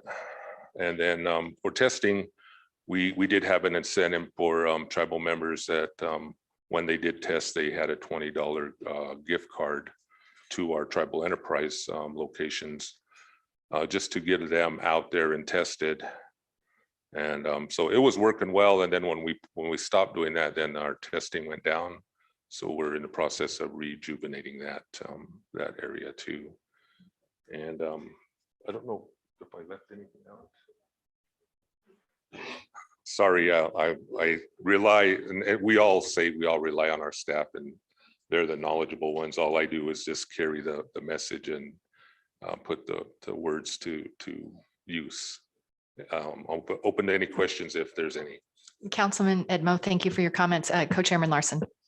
Councilman Edmo, I just want to, I think the agreement to come over and hunt buffalo up on the park is through Fish and Wildlife, isn't it? Through the National. I'm Fish and pretty Wildlife? sure it is, and like, I didn't have my staff here, but they would definitely put me in my place and tell me you're correct. I just recall you sharing that with us a couple of years ago, and it's stuck Oh. in my mind that was the case. And just wanted to clarify that. Madam Chair, I'm glad some of you guys recognized and remember myself, because I was here, definitely. Questions for Councilman Edmo? I have one. You know, I appreciate the offer for us to look at your compact, and that's what it's referred to as. Is that right? A compact or your agreement? I'm No. not sure if it's a compact. We could say tentatively, yes. The whatever agreement. I see someone shaking your head. I want to make sure I'm using the right word. It's agreement. Understanding. You have an understanding. Okay. Well, if there's any written form that takes that you'd be willing to share with us, you know, certainly I think that would maybe aid some conversation. But I see some shaking heads back there. Oh, Madam too. Chair, I would agree, at a formal request to our chairman and the council, that would be sufficient. Thank you, Councilman Edmo. I think the question that we should press is, you know, there's the Crow litigation, which involves a separate treaty. And then there's a situation with, you know, the Treaty of Fort Bridger, and those are separate. And so, you know, I don't think we have to wait for resolution in Crow to bring some or have some conversation about Fort Laramie, or excuse me, Fort Bridger Treaty, but that's just my 2 cents. Do you see it? Madam Chair, you are correct. They do have, the Crow have the Fort Laramie, and we and the Eastern Shoshone, both Shoshone tribes have the Fort Bridger of 1868. Thank you. Further questions? Thank you so much for being here again. We appreciate it. And I don't know if any of my staff had, or my new council member had any comments. I'd invite them up if they do, if there's an opportunity for that. They absolutely welcome if there are any additional comments. Okay, no comments at this They're time. being shy today. Thank you very much. Thank you. Senators, appreciate the opportunity. Awesome. Well, we've got about 5 more minutes of public comments. We maybe can squeeze in a break before we move on to our next agenda item. Or please come to the mic. Welcome, Mark. Thank you, Madam Chair, members of the committee. I'll be brief. Mark Larson with the Wyoming Petroleum Marketers Association. Madam Chair and committee, I was hoping that we could come today and hear an update on the tobacco agreement. But I didn't hear that from Special Counsel Solely. I wanted to just come before the committee and say that we are still seeking some retail parity on the tobacco products. And restate that our position is that it would mimic the gasoline compact, where the tax is paid at the retail level, and then all proceeds, all tax proceeds, whether it's Native American, non-Native American, or otherwise, would go back to the tribes. We're just trying to get a level playing field. We have recognized that there is a substantial benefit in not having to tax on the product when it comes to the reservation retailers. There is an agreement in place that I'll remind the committee, and that agreement is voluntary. There's no auditing, there's no regulations really at all. And it's just on smoking products, cigarettes. It's not on the vaping or any of the other products, other tobacco products, cigars and so on, loose leaf tobacco that is being sold. So we think there's a substantial amount of money that's available to the tribes to be able to use for programs.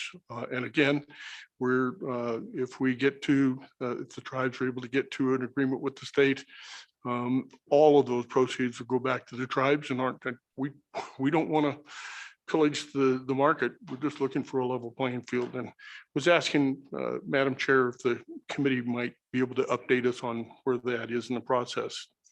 Thank you, Mark. I'll let Chairman Case, if he wants to tackle this as our Chairman of Revenue. If you have any updates, and it also sounds like in prior discussion that there's the formation of a tax commission on the reservation. And so that might be a path forward to have that conversation, but I'm just guessing. So I don't know that. Senator Case, do you have any update? Madam Chairwoman, thank you very much. I really don't. This is in the office of the governor, and we've of course passed legislation seeking a compact, and I don't know if we completely lost Ms. Solai or not, but that's opportunity missed. We could follow up. But I am encouraged by the talk about a tax commission. I think that could bring some clarity to this issue and move it forward. Mr. Larson is correct in that I think this could be a great benefit to tribal governments and tribal people in order to be able to keep 100% of the cigarette revenues and the revenues, or cigarette tax revenues. And I think it'd just make administration so much easier, eliminate an arbitrage problem, and be good for both partners, the state and tribal governments, and all people. Okay, Representative Larson. Mark, it's good to see you. So you said that there's current agreement, nothing written, nothing, is that right? Madam Chairman. Mr. Larson. Nothing that I'm aware of. I believe in discussions with Special Counsel Solai that there have been ongoing. And the committee will remember in 2019, there was a bill that was instructed the governor's office to work on those compacts. They reported back in November of 2020 and said that they were still in those discussions, but they had not made any progress yet. So we're not trying to be pushy. We're just trying to move forward. But I thought I heard you say, Madam Chairman, I thought I heard you say that we currently operate without, and you used, I think, the term agreement, maybe that, but there's nothing written, there's nothing, is that right? I might jump in if it's appropriate. Senator Case. Mr. Co-Chairman and Mr. Larson, there is an agreement that goes back to prior days, and Mr. Noble, of course, had been involved when that was developed, and Mr. Noble's no longer with the Department of Revenue. But the agreement was an estimate of sales that went both directions, and so it kind of set in on an amount. I don't know if it's a physical amount or a percentage. I can't tell you, but it was an agreement. And it's what we operate under now. Thank you.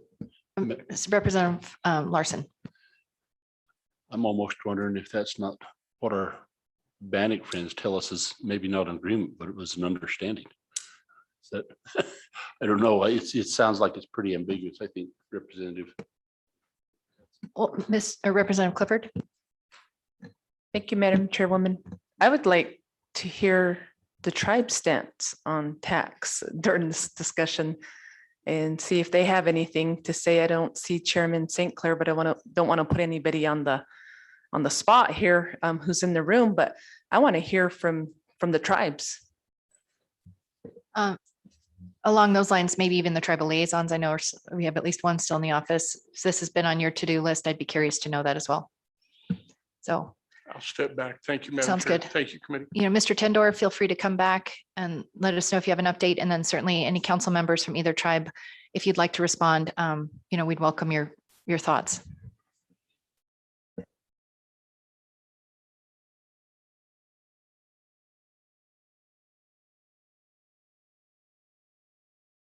Councilman Washakie, welcome.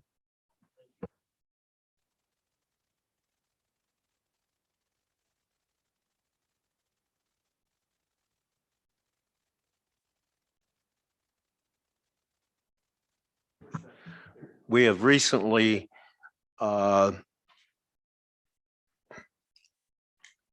established a tax commission. We've had a tax commission in the past, but most recently, the Intertribal Council has been able to establish 2 members from each tribe on that commission.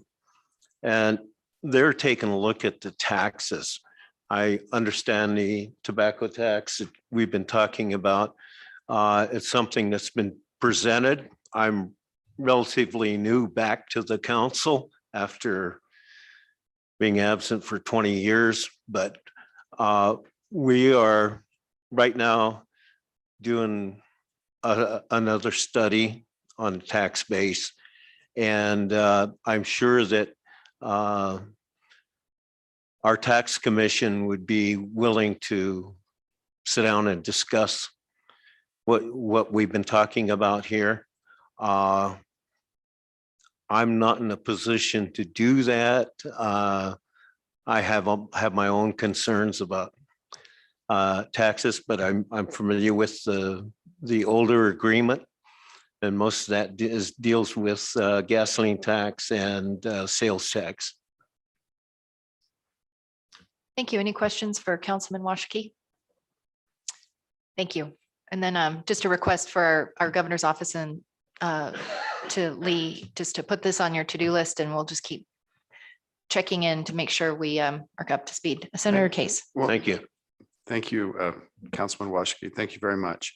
And Madam Chairwoman, I think that Ms. Soley from the governor's office was outside. She's probably caught a little off guard by this, but we're following up on the tobacco tax compact question, and it's really our error. We should have asked you about it earlier, but if you could address it. Is that okay, Madam Chairwoman? Madam or Mr. Case, you betcha. Ms. Solai. Madam Chair, thank you. Senator Case, Vice Chair Washakie. Happy to update the committee on the discussions on the tobacco tax compact. The state and each tribes have had this conversation several times, although the real meat of the conversation happened prior to the elections of the new business councils of each tribe. The governor's office has provided a proposal to each tribe, including the new business councils, as to how a tobacco tax compact could work. As the committee knows, the state's proposal includes a tribal tax stamp that would be attached to each pack of cigarettes that is sold on the reservation. So it does preserve it shows the jurisdiction where that is being taxed, and that will be benefited from the tax. It won't be a state of Wyoming tax stamp. The state's proposal is not the only way that it could work. It's one option, I think. And we'd be happy to and look forward to future discussions on the issue. When the governor has brought this up in recent quarterly meetings, the direction given from each business council has been to wait until the tax commission is established and has its feet under them before they start working on the proposal itself. So that's what we're waiting on now. Thank you. Further questions? Alrighty, seeing none. Thank you for your testimony. With that committee, real quick, does anyone want to testify? Well, other than that, we'll move on to our next agenda item. But before we do that, how about we take a 5-minute break? And so we will come back at 10:53, 54, 10:55.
And for those participating on the Zoom, we are a little behind schedule, so hopefully we'll catch up for, to hopefully speed things along. I've just had our LSO admit you into the Zoom room, and we'll just proceed sequentially. I can see you on my screen, but you can raise your virtual hand or your real hand if you have comments. But we'll just work through our agenda. Thank you, everyone online, for being there. We look forward to your testimony. Chairman Ellis. I'm Yes. trying to admit Emily Grant, but for some reason having technical difficulties doing that. Okay. We can keep trying with that. And I know we've got an update from DCI, and Forrest Williams looks like he is in the room.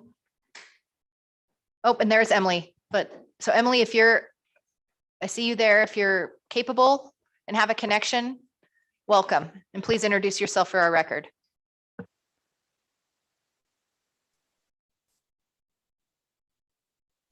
Hi, everyone. Thank you. Madam Chair, Committee and Co-Chair. Can you hear me okay? Yes. Okay, thank you for having me here today. My name is Dr. Emily Grant. I'm a senior research scientist at the Wyoming Survey and Analysis Center, a department of the University of Wyoming. I'm happy to give an update on our efforts regarding MMIP. Earlier this year, the Wyoming Division of Victim Services entered into a contract with WISAC for ongoing research and data support for MMIP. We are available to assist in the collection and analysis of data to inform the MMIP task force, including the collection of original data that would be helpful to MMIP efforts.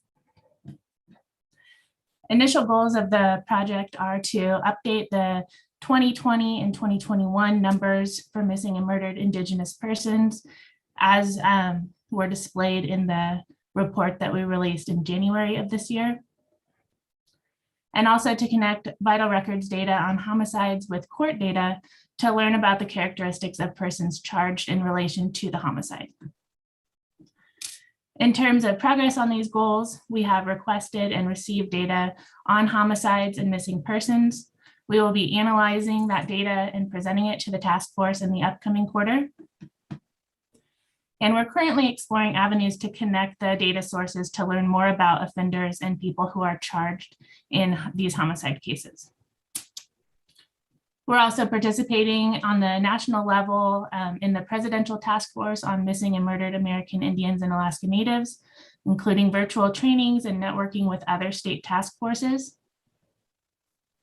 And also at WISAC, we compile the Wyoming Kids Count data, which is designed to provide legislators, public officials, and child advocates with reliable data, policy recommendations, and tools to advance policies that benefit children.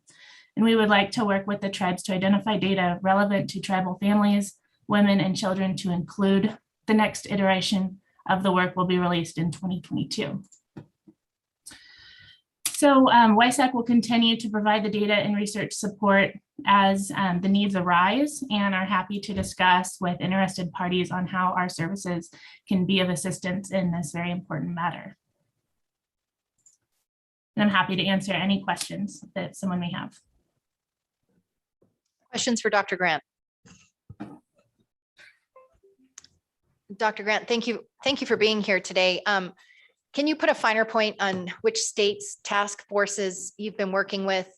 And then I am curious to know if you have any just kind of anecdotal feedback among your peers about the report that you worked on for Wyoming.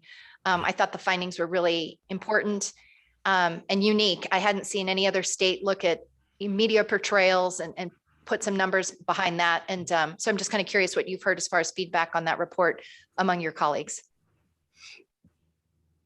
Madam Chairman, in terms of the particular task forces that we've been working with or networking with, there aren't a particular one, a particular state at this time. As we participate in the Operation Lady Justice Task Force, sometimes we bounce ideas off of each other and we field questions and support other states in their efforts as they move forward. Our report was, it's been well received. We were happy to have Wyoming be one of the first states to have a statewide report that was very thorough. As we said when we released the initial report, that this was a first step, that we wanted to take a baseline and put some numbers to the problems so we can begin to move forward on those. Further questions for Dr. Grant, Mr. Co-Chairman? So, Dr. Grant, I guess what I heard Chairman Ellis ask is what other states we were participating in. I didn't hear that get answered. You say that our report was well received. What does that mean? I think we was looking for a little more detail than just these broad general. We'd like a little detail on conversations you've had with colleagues. I assume that you've had some of those after these reports are put out, and we would just like a little feedback, a little more detail on how some of that's been received. And again, what states are you working with? Dr. Grant? Chairman, yes, we participate in the Operation Lady Justice task force, which has members from many states. We've talked with people in Montana, and Nebraska has recently been working on putting together a report. We told them the challenges that we ran into with collecting the data and the different data sources that are out there. In our report, we relied on vital statistics records because we found those to be the most complete. And so just in general, we've offered our experiences to the other states as they've asked questions on the report. I'm sorry, the second question that you asked was about the reception of the report. At the latest Operation Lady Justice Task Force meeting last month, the Wyoming report was added to the national website and was recognized as, I think there's maybe 12 reports that are out there now. Madam Chairman. Mr. Co-Chairman? So, and thank you, and appreciate the additional information there. We look mean, but we're not. So whatever information you can give us there, we appreciate the help. So did you find the challenges that you experienced putting this report together similar to what other states were challenged with? And are they finding that their vital records in their state was the best way to gather information, or were there other avenues available to them that we had perhaps not looked at? Dr. Grant? Chairman, yes. I would say that the issues are very similar from what I've heard from around the states. Many of the states began to look at homicide data with FBI supplemental homicide reports, and then come to see that they are incomplete records, or when working with the tribal police departments, there may be some cases that are not recorded, or there's just some discrepancy in the data. And so vital statistics has been a great source. And I think that that is working well for the other states that we have directed to go that way. However, there are issues in vital statistics data as well, as mentioned in our report, that, for example, the person's race and ethnicity sometimes is at the discretion of the coroner that fills out the vital statistics forms. And so there's still problems within that data, but that can sometimes be the most complete data that we do have. Dr. Grant, along those lines, we passed Senate File 8 to start doing a better job of improving coordination between law enforcement. And part of that legislation required the Victim Services Office within the Attorney General's organization to offer some training. And so we rattled off a list of people who would be eligible for that training. And I think they have federal funds, they do that, or they can provide those trainings. And so, to the extent that you're seeing coroners needing to be included in that, or ways we need to be tackling and improving the accuracy of the information that you look at that Vital Records collects, I think that's the kind of feedback we're looking for. So, I'll certainly look up that legislation, but that might be a fine tuning thing if you think that's helpful. But that is the kind of feedback that we welcome and we want to understand better. Thank you, Chairman. Yes, absolutely. I think the training for coroners and just the consistency in data reporting will really help with this issue. And as I mentioned, our first step in this upcoming contract is to update the data. And, part of that is looking at the inconsistencies. And we're really hoping that in the coming year that we'll see fewer of those inconsistencies. Thank you, Dr. Grant. Representative Clifford. Thank you, Madam Chairwoman. Thank you so much, Emily Grant, again for your work well done on this statewide report. And like you say, it's a good step forward in the right direction. Since I have just kind of wanted to state there was a small cohort of women when this report came out, and we read every word of this statewide report. One of the findings in the report, and I'm kind of going to put Councilman Ute on the spot because he's the only one in here. But what we needed was from the Sovereign Body Institute. There was no data specific to Two-Spirit Indigenous people. So we're unable to see if our Two-Spirit LGBTQ Indigenous people are disproportionately impacted in the missing persons or homicide data. And so what we needed is, Emily, you can correct me if I'm wrong, but in our discussion was they needed a tribal entity or organization to request that information, and then they could use that in that statewide report. So I would reach out to our councils to see if they would be willing to put that request in that could help the data with this report going forward. Thank you, Madam Chairman, woman. Okay, Dr. Grant, did you want to respond? Madam Chairman, yes, Representative Clifford is correct. The Sovereign Bodies Institute has a wealth of data. Then that data is specifically released to tribes, tribal entities, family members, etc. It is not accessible to state government agencies or universities without the direct request from a tribal member. So we are definitely interested in working with people to gain more insight into this, and I'm happy to collaborate. Thank you, Dr. Grant. Maybe that would be something for our tribal liaisons to add to their to-do list, is doing some outreach in that regard. Along those lines, I just wanted to emphasize that Kara Chambers, who has been tasked by the governor to oversee the task force on his end, had reached out to this committee. She had a travel engagement that had been longstanding on her calendar. And so she sent her regards, and was sorry she couldn't be here. So she did not deliberately leave us hanging dry. So thank you, Emily, for that update. Any other questions for Dr. Grant? Seeing none, maybe stand by in case something comes up.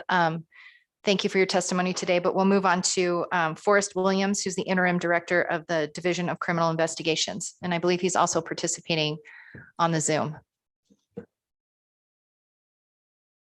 Yes, and so, sir, we're going to go through the agenda and have everybody that's listed on the agenda speak. And then at the end of this section, we'll open it up to public comment. At that time, you're welcome to introduce yourself to the committee at the microphone, and we're happy to hear your comments. Director Williams, are you teed up? Chairman Wilson, I do see Director Williams as a participant. He should be able to turn on his video and unmute. Can you hear me okay? We can hear you. Madam Chair, co-chair, members of the committee, my name is Forrest Williams. I'm the interim director for the Wyoming Division of Criminal Investigation. I also have with me a gentleman by the name of Jeff Collin. Jeff Collin is one of our CJIS supervisors. And I also have, you can't see her on the screen, but Allison Moore, who is the deputy director over our CJIS unit. Our CJIS unit is our unit here at DCI that collects various law enforcement data. So if there's more technical questions, I've asked them to participate. I'm happy to report, but I apologize. Let me back up. I apologize that we could not be there in person today with all of you folks. due to our schedule, we weren't able to get there today. But I am happy to report to you that as far as an update goes, that since Senate File 8 was enacted, we have improved and opened up some lines of communication with the Wind River Police Department and the BIA. Obviously, with a higher level of, as you increase the level of communication and cooperation, good things usually come out of that.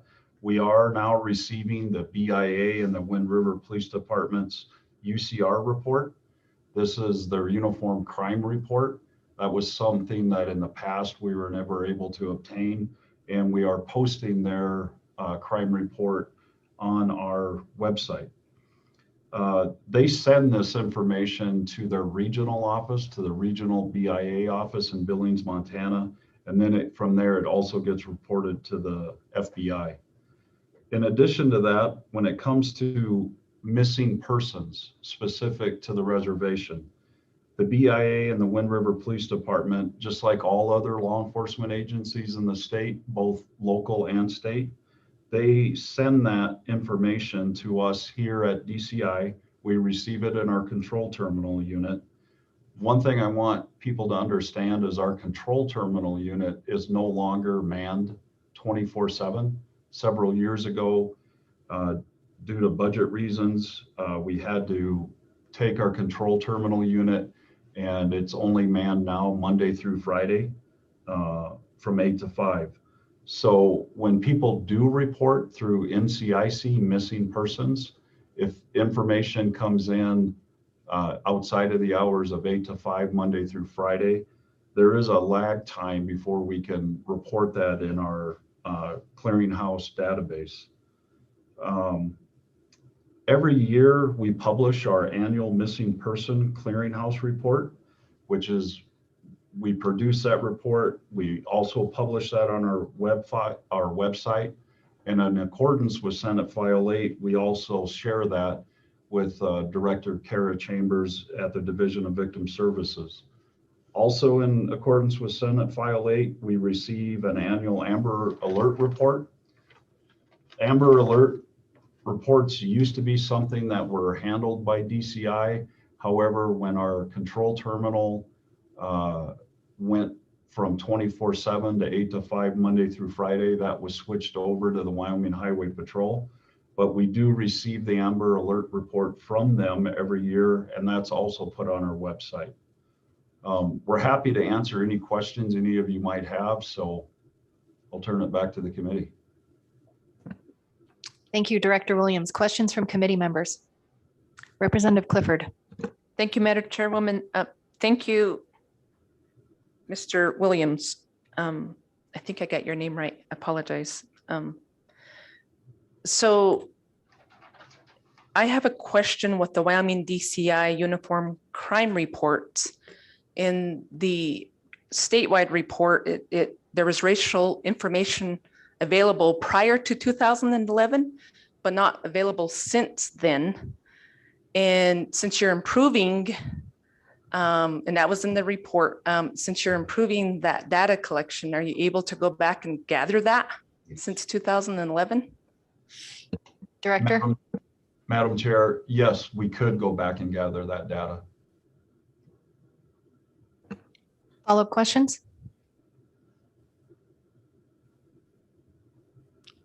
Now that, Director, I have a question. Now that you kind of look at what's out there, when you look at the rates of crime, and the UCR, I think, identifies, things like murder, rape, those high-level crimes.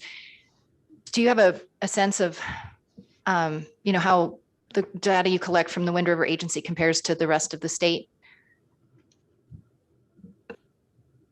We do have those numbers, Madam Chair. I don't have them in front of me, but that is something we could certainly take a look at and do a comparison when it comes to the type of crimes that are reported through UCR. Thank you, Director. I think, going forward, that's the kind of piece of information that would be helpful as far as, for this committee just to understand, are rapes disproportionately high on the reservation or not? Or, are they comparable to other areas of Wyoming? I think just kind of teasing out some baseline comparisons and that was always one of the downfalls of the prior UCR was you could get a sense of what was happening in a county. But when it came to Fremont County, that information just wasn't included about the reservation. And I think we're missing that. So Representative Clifford. One more question. Thank you, Madam Chairwoman. Mr. Williams, in the report too, and I don't know if you can answer this or not, but I'm just going to pose it to the committee and have this question out there. According to the report, why does the National Center for Missing and Exploited Children database include 0 Indigenous children from Wyoming? That would be on page 13 of the report. I don't know if you can answer it, but I just wanted to throw that question out there. Director Williams. Madam Chair, when you're referring to a report on page 13, I guess for clarification, what report are you talking about? Madam Chairwoman, just the MMIP statewide report that was created by Dr. Grant and Kara Chambers. Madam Chair, if you could just give me Director one- Williams, no problem.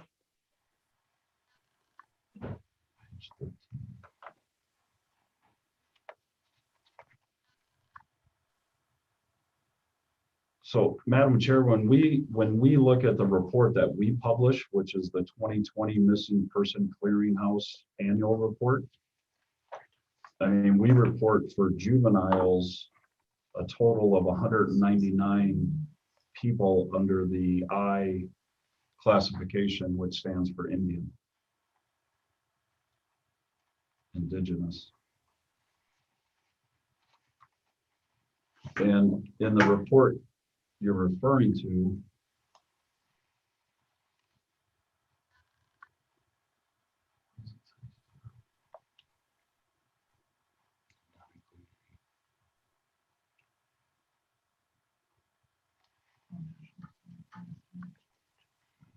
because we send those, their numbers only include people who reach out to them, either families or law enforcement. Madam Chair, I'm going to have Supervisor Jeff Collin provide a little clarification to that. Welcome. Is it Mr. Collins? Cullen, C-U-L-L-E-N, Madam Chair. Welcome, Mr. Collins. Thank you. On the, as far as the National Center for Missing and Exploited Children database, the numbers they have do not include NCIC entries. The only numbers they have available at the national level is information that's been directly provided to them by either family members or law enforcement agencies for either a specific reason or some other reach out that they've done at the national level. So NECMEC does not have many numbers at all concerning Wyoming. And that's probably why it showed 0 for Wyoming at the time this report was compiled. Okay, further questions for DCI? Thank you, gentlemen. If you don't mind staying around for a little bit as we move down our agenda, there might be some additional questions that we have. Thank you so much for your testimony today. Thank you. The next person we have on our agenda is to receive an update from the Bureau of Indian Affairs, and we have Superintendent Shakespeare with us. Superintendent, would you like to provide us with an update about a victim's advocate position? All righty, Chief, welcome.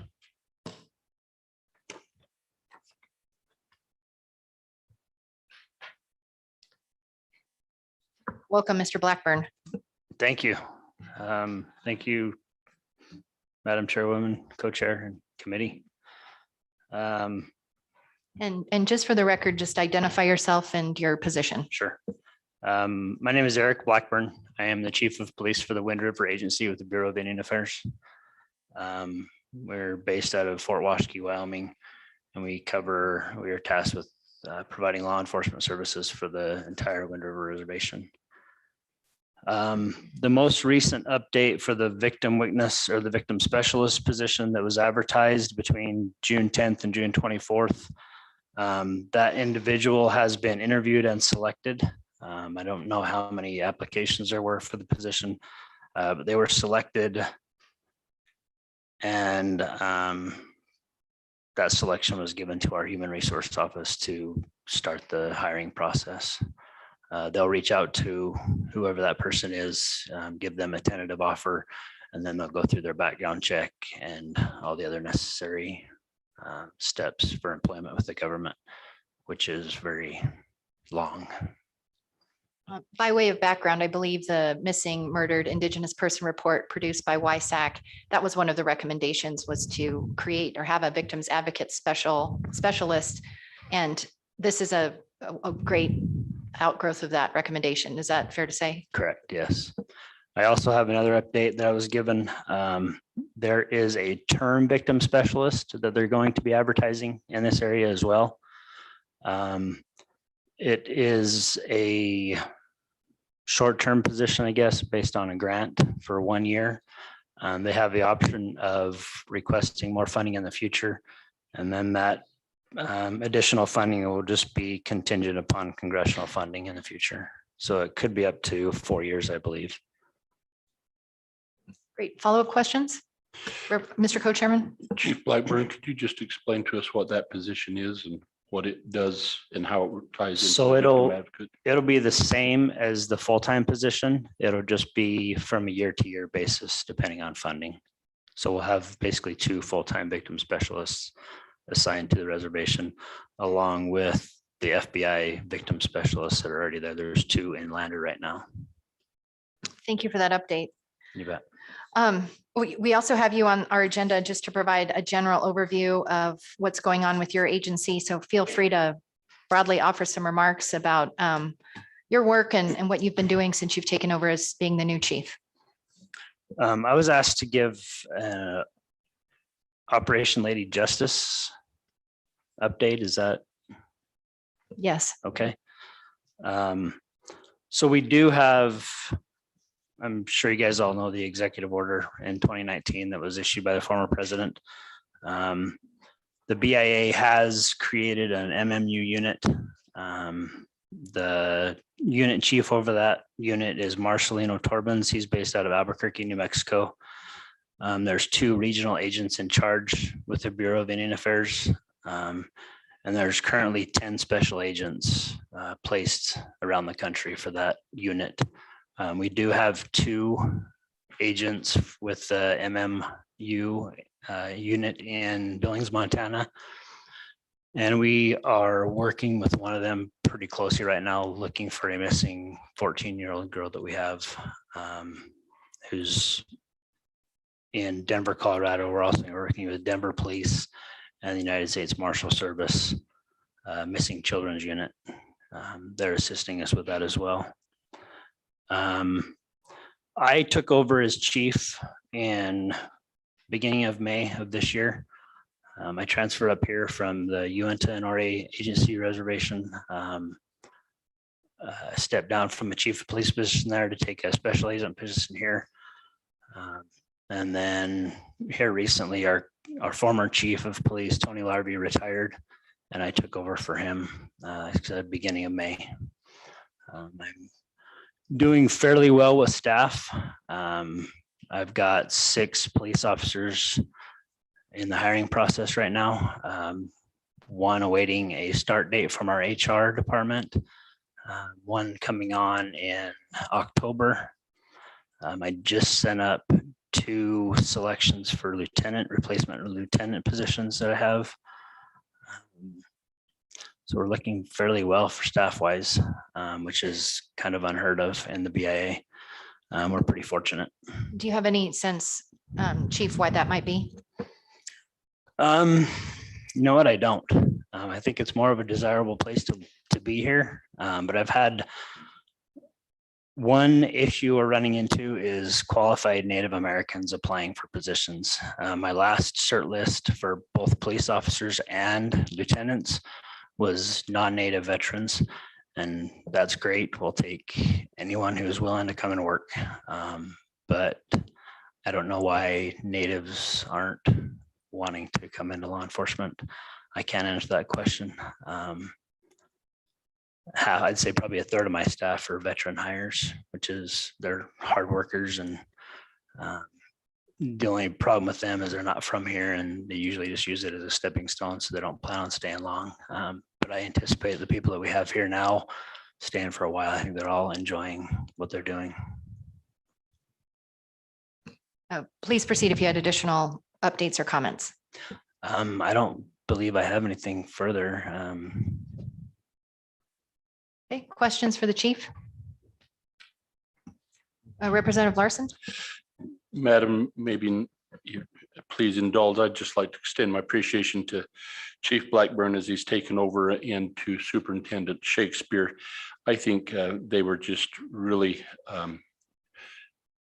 took this advocate position and moved with it. It was so as fast as anything we've seen since we've been on the committee to get that. It was really fun to visit with Superintendent Shakespeare about wondering what the possibility was and to find out that it was already listed, and then talk to Chief Blackburn and find out that it was filled. And so just thank you. Job well done. Ditto. Thank Any you. comments? No, sir. So being a special agent here for almost 2.5 years prior to becoming chief, there was definitely a need for a victim specialist. The FBI victim specialists, they help. There's 5 FBI agents in their office and 2 BIA special agents, and they were overwhelmed. We've been asking for a victim specialist for quite some time now.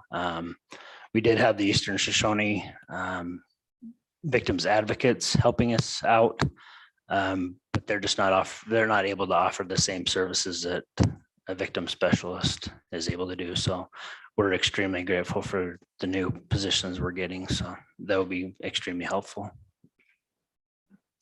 Thank you, Chief. I know going forward, we had a good working relationship with Chief Larvey. And, some of the questions we would ask him, particularly on missing children, he shared with us some information about the number of kids that would run away, but were recovered. And so initially they, were thought to be missing, but then the runaways. And I think the number was around 70.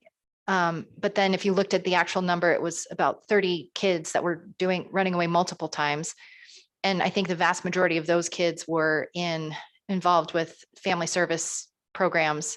And so, at some point, I would love to just visit with you and follow up on some of those numbers and see if that's gotten better or worse, or, and I don't expect, I didn't ask you to prepare for that today, but at some point that is an issue that I remember us talking about, and just wanting to know if you're seeing trends of more children running away or going missing. Those are the kind of things I think we're trying to keep our eye on and make sure we're addressing to the extent that we can. I think Chief Larvey was correct. There is a high number of runaways in our jurisdiction. A lot of them, I believe, run away for family hardships to try and get away from it. A lot of them are just being rebellious and want to get out and do what they want to do. Most of them, the majority of them are found and placed in foster homes or back with grandparents, but yeah, there are a lot of repeat offenders. Currently we have, I believe, 3 missing juveniles right now. Our officers are out knocking on doors, doing what they can to find them. Besides the one we believe is in Denver. Her mother took her down there, who did not have custody of her, and I don't know how they got separated, but she was at a shelter at one time. The most recent update I had with that was a few days ago. Denver PD was looking for custody documents. We were looking to get them some documents from the court on who had custody and that type of issue. So if they did come across her, they'd be able to assist us in getting her back. I think one concern I've heard in the past is that, when an Indian child goes missing, there's not as intense of an effort to recover that child as there is for non-Indian children. This young individual you described, it sounds like a pretty intense effort working with Denver PD, the Marshal's office, and then you've got these new special agents assigned because of Operation Lady Justice. And you're someone who's worked in this field, it sounds like, for a while. Do you feel like the efforts are intensifying to really recover more Indian children? Yes, definitely over the last year the last couple of years since this initiative has come forth. I think it's difficult for us as a police department because our jurisdiction is only on the reservation. We have to rely, like a lot of our kids will run into Lander or Riverton in their jurisdiction. We don't have jurisdiction there. We have to reach out to them and, you know, rely on them to help us try and find them, whether they can go knock on doors or if we get tips of where they may be. That's probably the biggest barrier that we face is just outside of the reservation. And then just to follow up on that, can you tell me a little bit then about the Marshal's jurisdiction, the U.S. Marshal's Office? Is that a resource for you to utilize in places like Lander and Riverton? Or when did they come into the picture? They came into the picture with this most recent one in Denver. I actually had one of their agents call me and say, hey, just so you're aware, I'm going to be helping you guys out with this, which I wasn't aware of. I thought they were just glorified babysitters in the federal court system. And of course, the fugitive task force, but I guess they do have a missing child unit, and we're more than happy to have their help. But as far as the local marshals, there's only one local marshal here, and we try and assist him whenever we can. They're required to have 2 armed individuals in court with them. They don't have court in Lander very often, but what they do, they reach out to us and ask for our assistance or Lander PD or whoever's available, so they can have 2 in the court with the judge, the federal magistrate. Follow-up questions, Chairman Larson? Thank you, Madam Chairman. Chief Blackburn, if we could go back to the comment or the discussion on coordination between your troops and the municipalities outside the reservation, trying to have that. Could that improve? Is it communication? Is it resources? I think what I heard you say is it could be better. And I'm just trying to understand if you have an idea and oversight, and I'm not trying to throw you under the bus here at all, just trying to figure out if we could identify the problem, then maybe we as a committee can kind of help work on that a little bit. Chief Blackburn? I think they do what they can when they can. It's the same with us. When we're not responding or, responding to calls for service, being reactive is very far and few between, and when we can be proactive. My guys handle between 160 and 220 calls a week. We usually have 2 to 3 officers, maybe 4 on a shift. So if you spread 120 or 160 to 200 calls per officer, in a shift, a week, that's not a whole lot of spare time to run traffic, to be proactive or to go out and, find missing kids but we do what we can, and I'm sure they're doing what they can as well. I haven't received any blowback from them about them complaining about, requests that we make. Further questions for the chief? So Chief, if you were able to get your 6 positions hired, in addition to how many positions do you have now of officers that take calls? I'm just kind of curious on your staffing levels. If you get everybody hired up, at the end of this year and they stay on, how many officers do you have, and what is it? That'll give us, I believe, 22 officers total. I think we have 16 right now. So and that's one of the larger police departments for BIA. Thank you. Further questions? All righty. Thank you so much for being with us and your testimony today. If you don't mind hanging out for just a little bit longer until we close this section, we might have some additional questions. Thank you. Thank you, ma'am. Okay, the next person we have on our agenda are Jennifer Weddle and I thought I saw his name on here, Mr. Killsback. These 2 individuals were involved in the Cooley case in writing amicus briefs. And this was a topic that we started following as a committee a few years ago. It involved a traffic stop and tribal police and a non-Indian.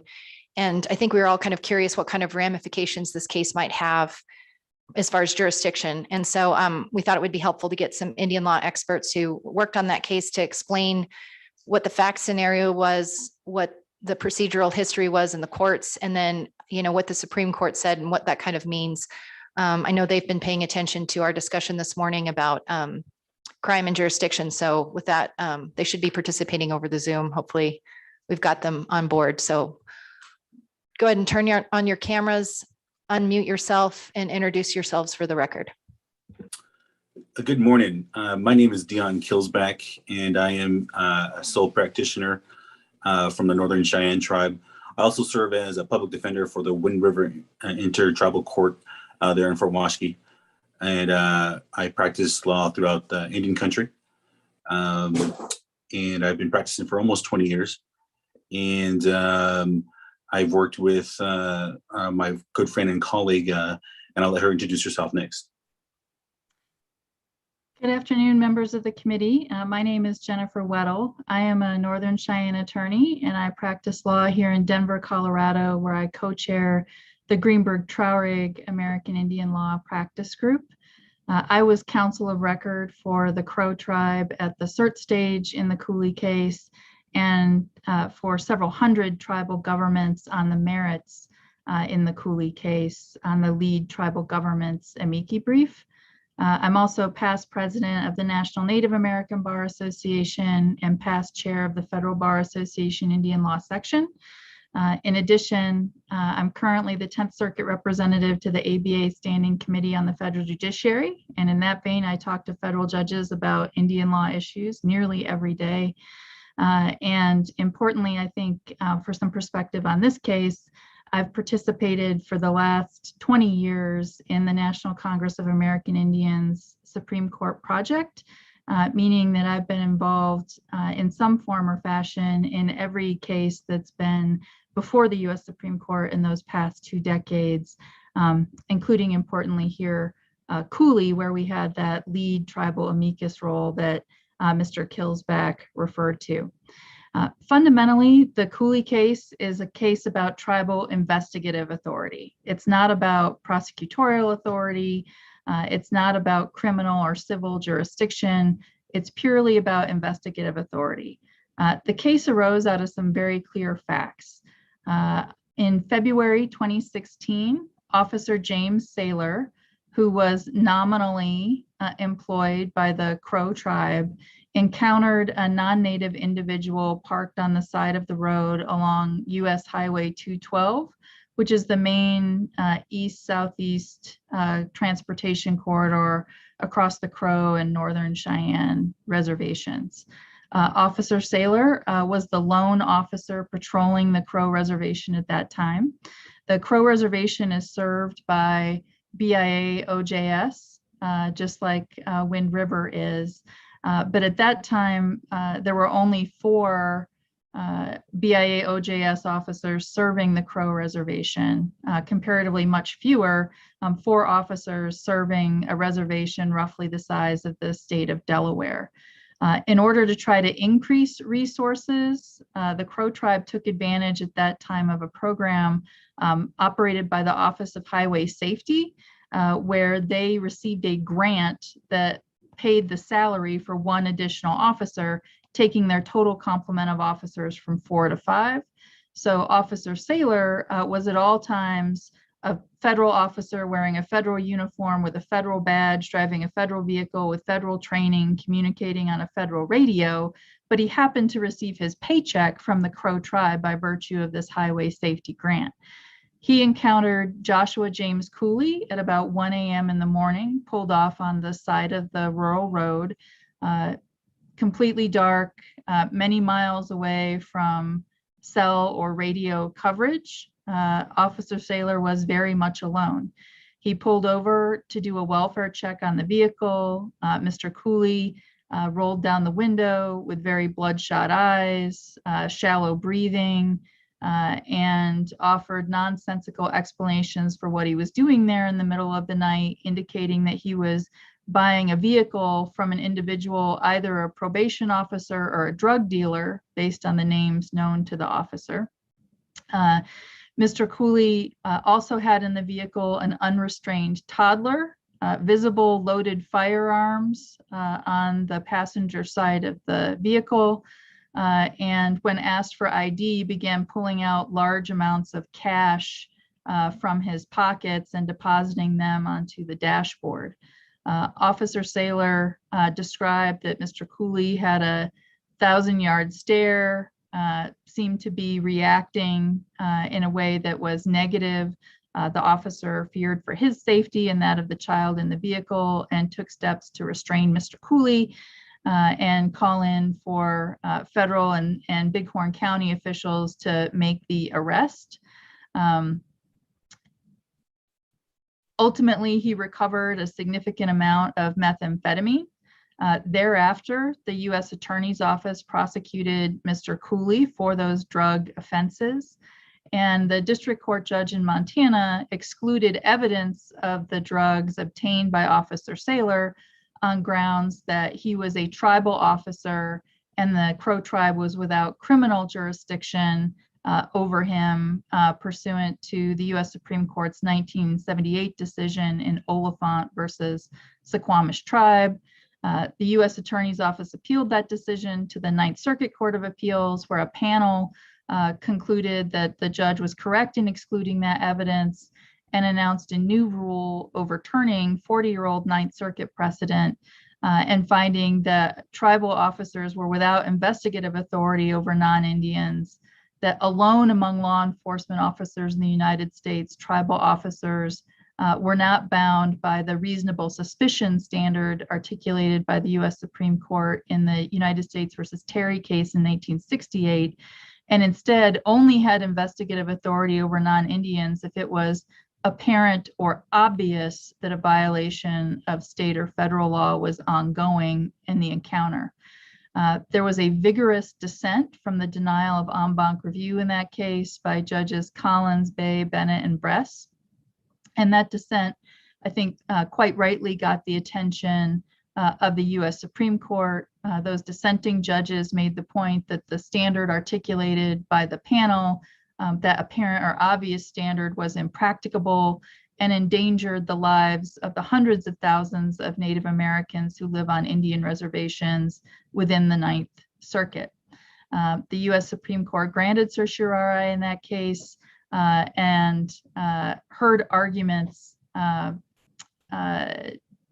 from not only the United States, prosecuting the case, and from Mr. Cooley's defense lawyer, but from a wide range of amici, including hundreds of tribal governments, tribal law enforcement officers, former U.S. attorneys, and others.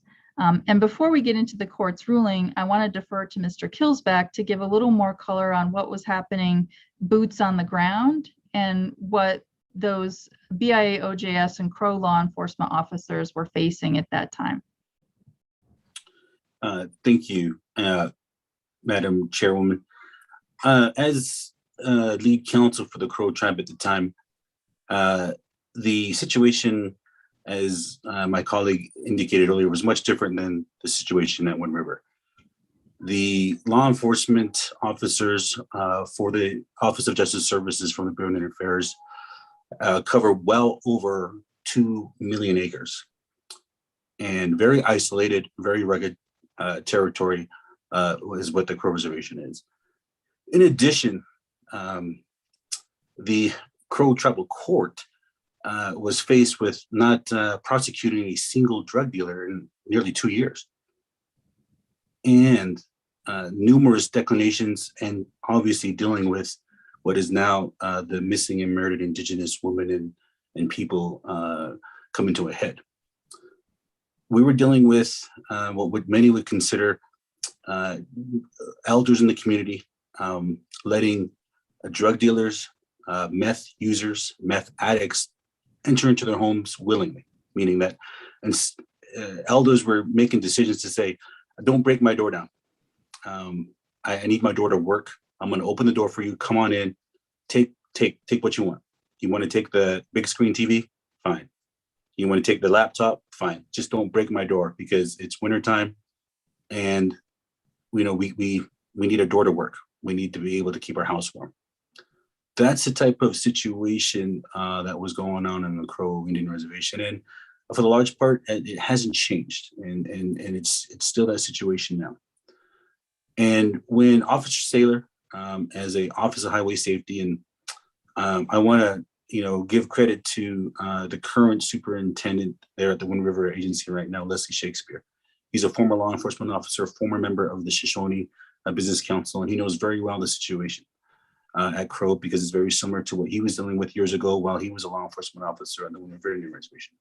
And that is that the isolation, meaning that a single law enforcement officer in the middle of the night on an isolated highway, and he has to make a split decision, knowing that a call is 30 to 45 minutes away if he radios in for help, and that either direction is another 25 to 45 minutes to a health or emergency facility that may or may not have a doctor.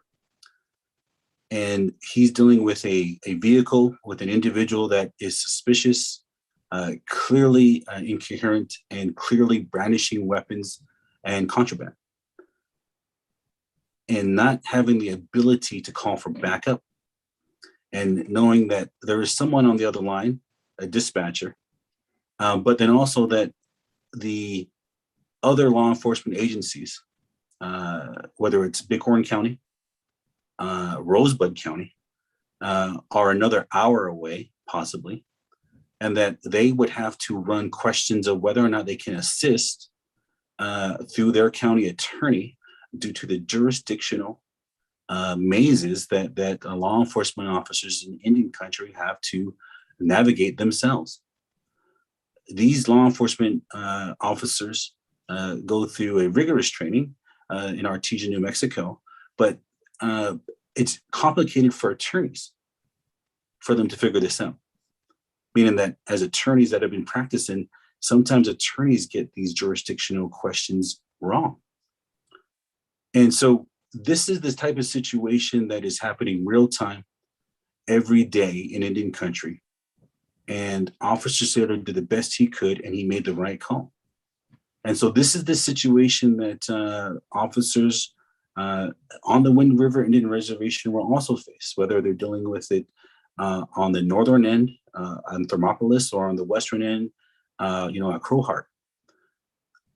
They may have, officers lined up ready to become employed through the rigorous hiring process that Chief Blackburn mentioned. It may take months, even a year, to get hired. But in that time, when you have 2 or 3 officers covering 2.2 million acres, a lot can happen, and sometimes bad things do happen. And that's why officers are trained and they risk their lives every day.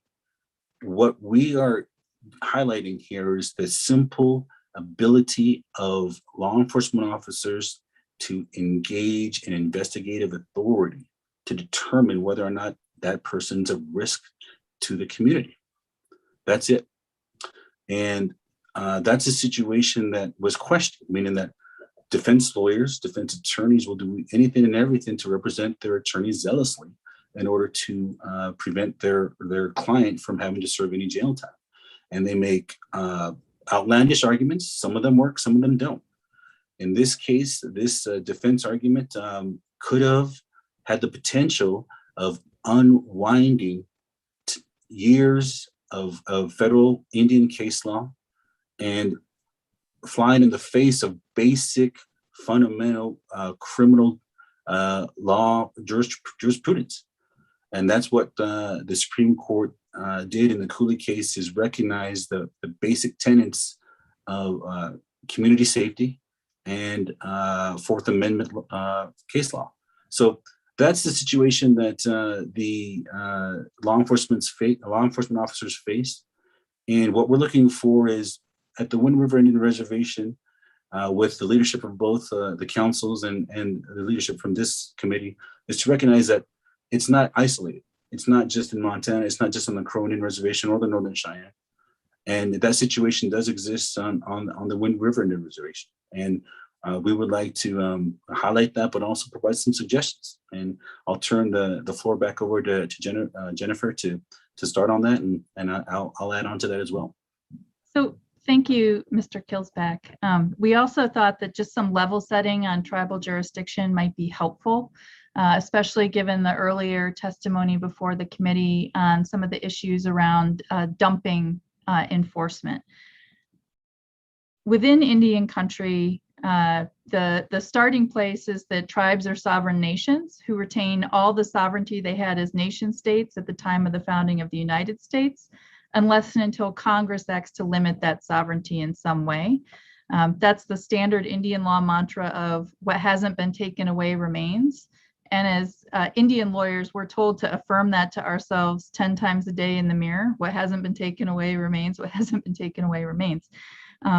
For 2 centuries, the US Supreme Court generally ignored that mantra and instead routinely filled the gap by making up at common law rules around tribal jurisdiction.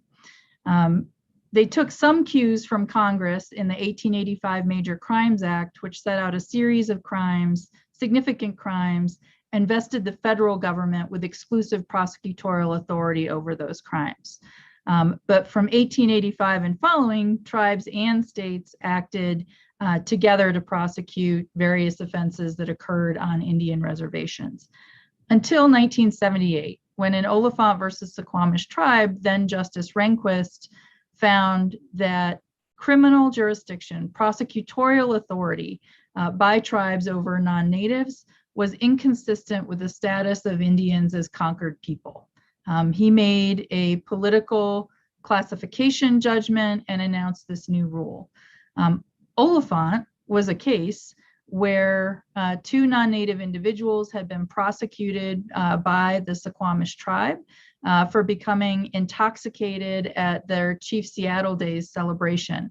One of those non-natives punched a tribal officer who suggested that he go home and sleep it off. And the other led tribal officers on a high-speed car chase across the entire reservation. But in 1978, the Supreme Court found that it was offensive for those non-natives to be held accountable for those crimes in a tribal court.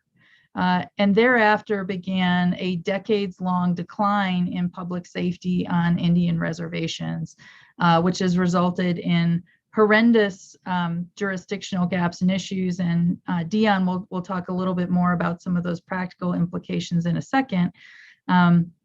But the other cases, important jurisprudential cases that the court encountered here, so Oliphant says no criminal jurisdiction. And then in 1981, in Montana versus United States, the court announced that there was a presumption of a lack of civil regulatory jurisdiction over non-Indians on non-Indian fee land on the Crow Reservation. Question there was about hunting and fishing licenses. The court handed down 2 exceptions in that case. One, that tribes would have jurisdiction, civil regulatory jurisdiction over non-native individuals who entered into consensual relationships with a tribe or its members.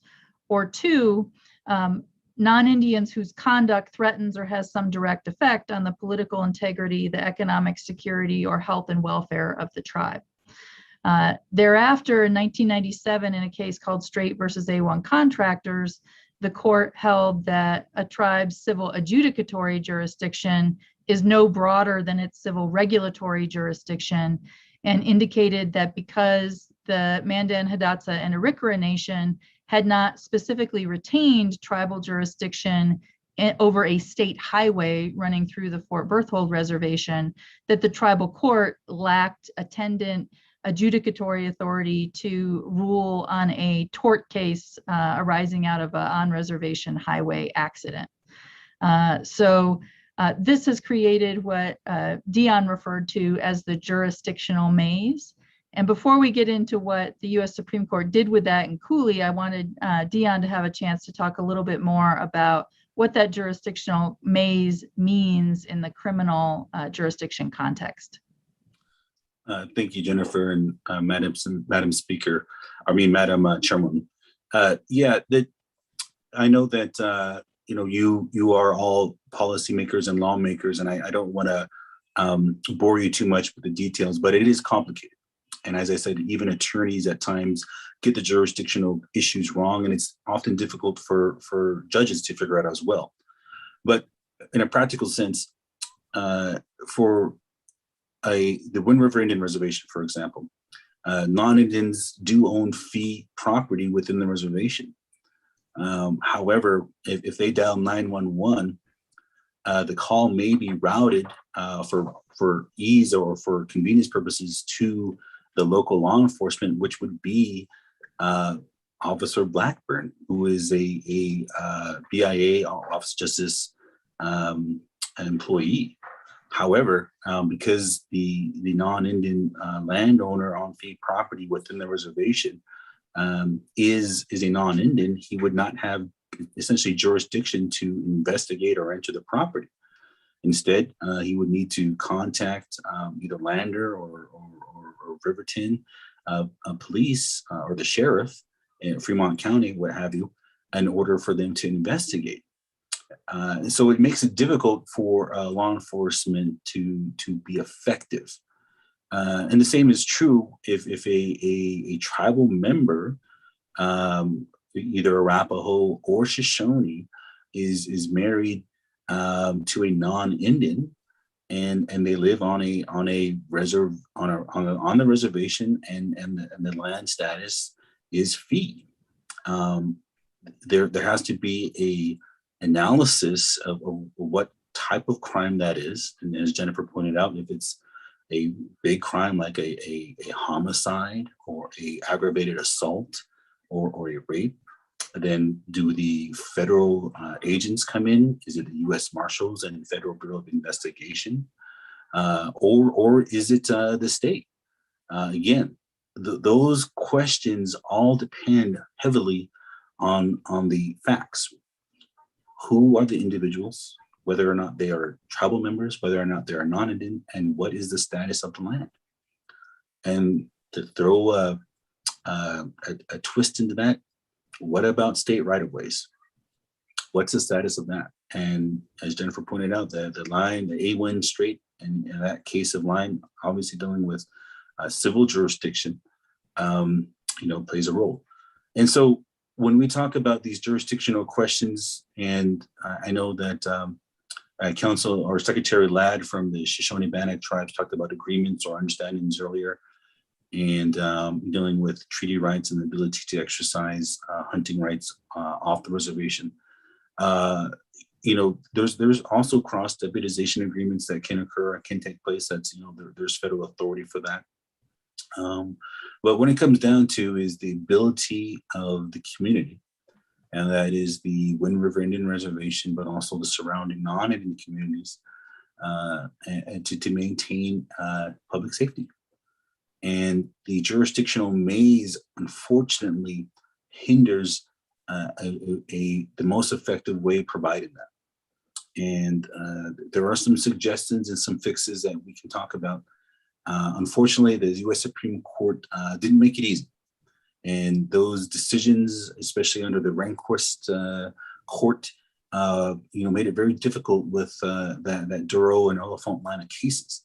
And now we're working our way, and maybe there are some legislative fixes that we can explore. And I want to turn the floor back over to Jennifer to start us off on that, and I can bring up more of that later. So Jennifer. Sure. And Dion mentioned the Duro case. That's Duro versus Reyna from the court in 1990, which was a corollary to Oliphant, holding the tribes lacked criminal jurisdiction over non-member Indians. And that created such chaos that Congress actually fixed it within a year thereafter and corrected that issue. And expressly held that tribes do have criminal jurisdiction over other natives. Circling back to Cooley, at oral argument, the court was really confronted with the indefensible morass of what their previous jurisprudence has wrought in Indian country. In fact, Justice Kavanaugh read aloud from the U.S. Attorney's brief, quoting that exact term, the indefensible morass.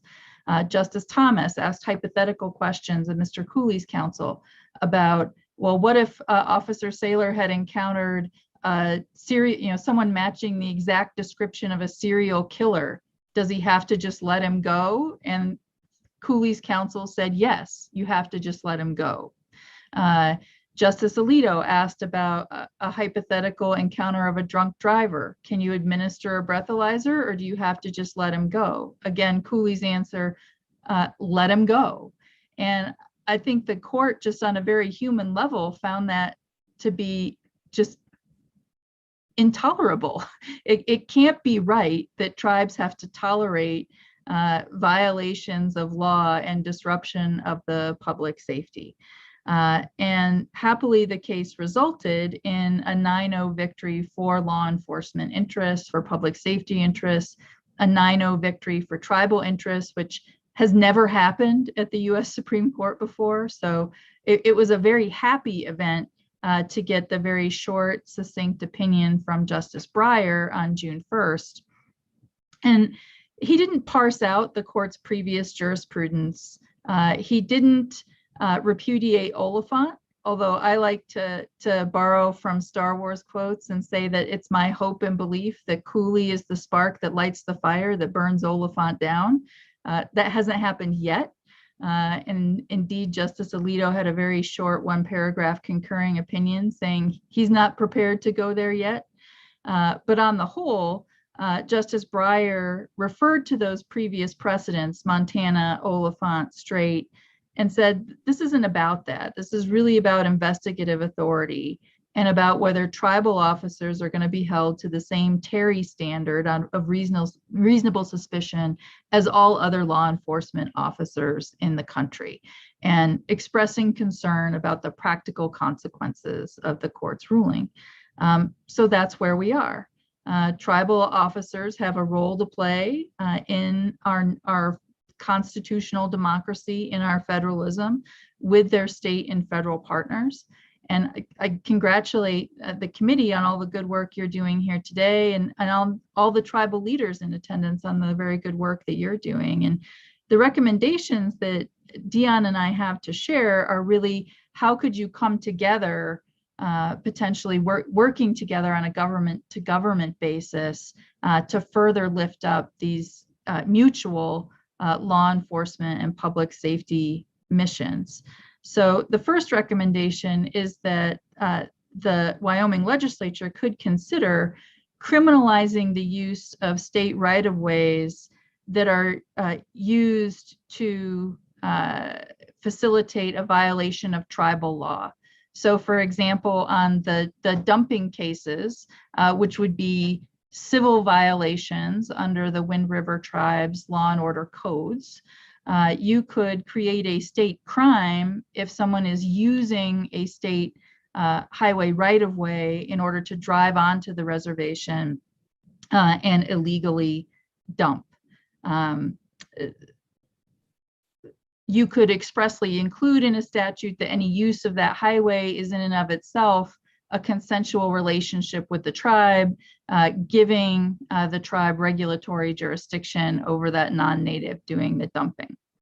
Dion's got our next recommendation. Thank you, Jennifer and Chairwoman. The next one is, and I know that we've talked and mentioned a little bit about it, is actually being able to utilize and recognize the express treaty language. Both the Crow Treaty and the treaty for the Wind River Tribes have what we call bad man clauses. And what one of our recommendations is allowing the officers to receive violators of law, or we consider what tribes would consider bad men, meaning that the treaty provision would be exercised and tribal officers, whether BIA or tribal, would be able to tender those bad men, which would be non-Indians, to state officers and make that a actually codified process, very similar to what many would consider an extradition process, but really breathing life into the treaty term, treaty language, and allowing the tribes and the state to enter into some sort of agreement to recognize that. That's a really good and innovative, proactive approach. And I'll did you want to talk about the next ones, Jennifer, or do you want me to? I'm kind of leading into it already. Go ahead. Okay, so, and that leads into, I guess, what the early discussions were about the ability of this committee to spearhead an effort to negotiate an MOU, a memorandum of understanding or a memorandum of agreement that recognizes each of the state government and the tribal government's sovereignty, their concern for public safety, but not necessarily giving up any of their rights or their privileges as those sovereigns, but in order to recognize each other's sovereigns, but also and engage in acts or agreements that accomplish that public safety, trying to, I guess, prevent the confusion in application of law, and meaning that you streamline and allow for a process to become effective in order to provide a better community that provides community law enforcement for both non-Indians and Indians within Indian country. That's I think really what I think how this committee can be effective in working with tribes. Jennifer, did you want to add to that? Sure. So I think really what we're encouraging is to follow the tack from the U.S. Supreme Court here, which is to be practical about the consequences of what you're doing in your legislative role. Just as the court was practical about their judicial role, they recognized that their previous precedents had created an untenable situation. They recognized effectively that they're in a hole and they should just stop digging.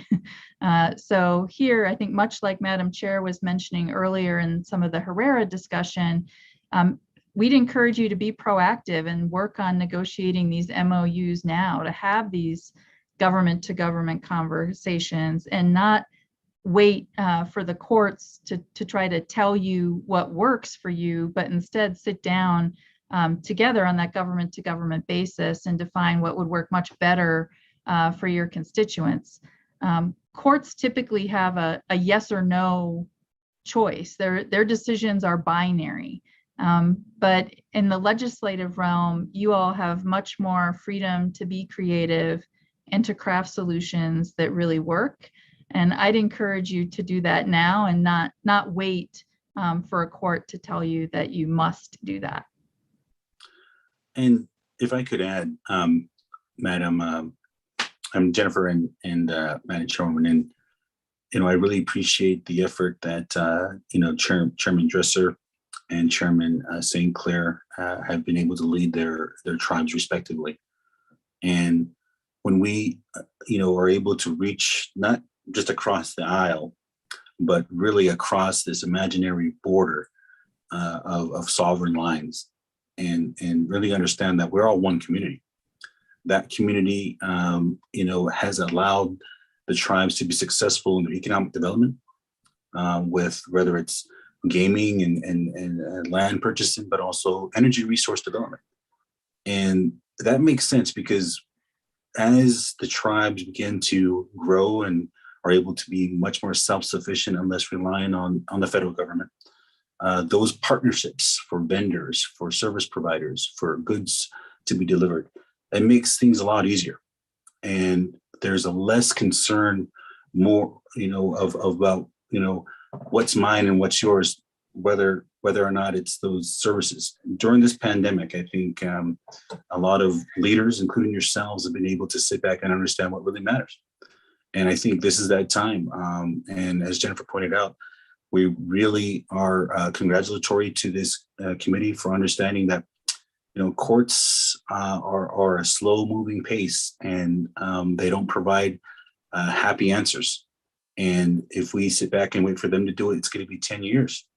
And the only people that make money are attorneys.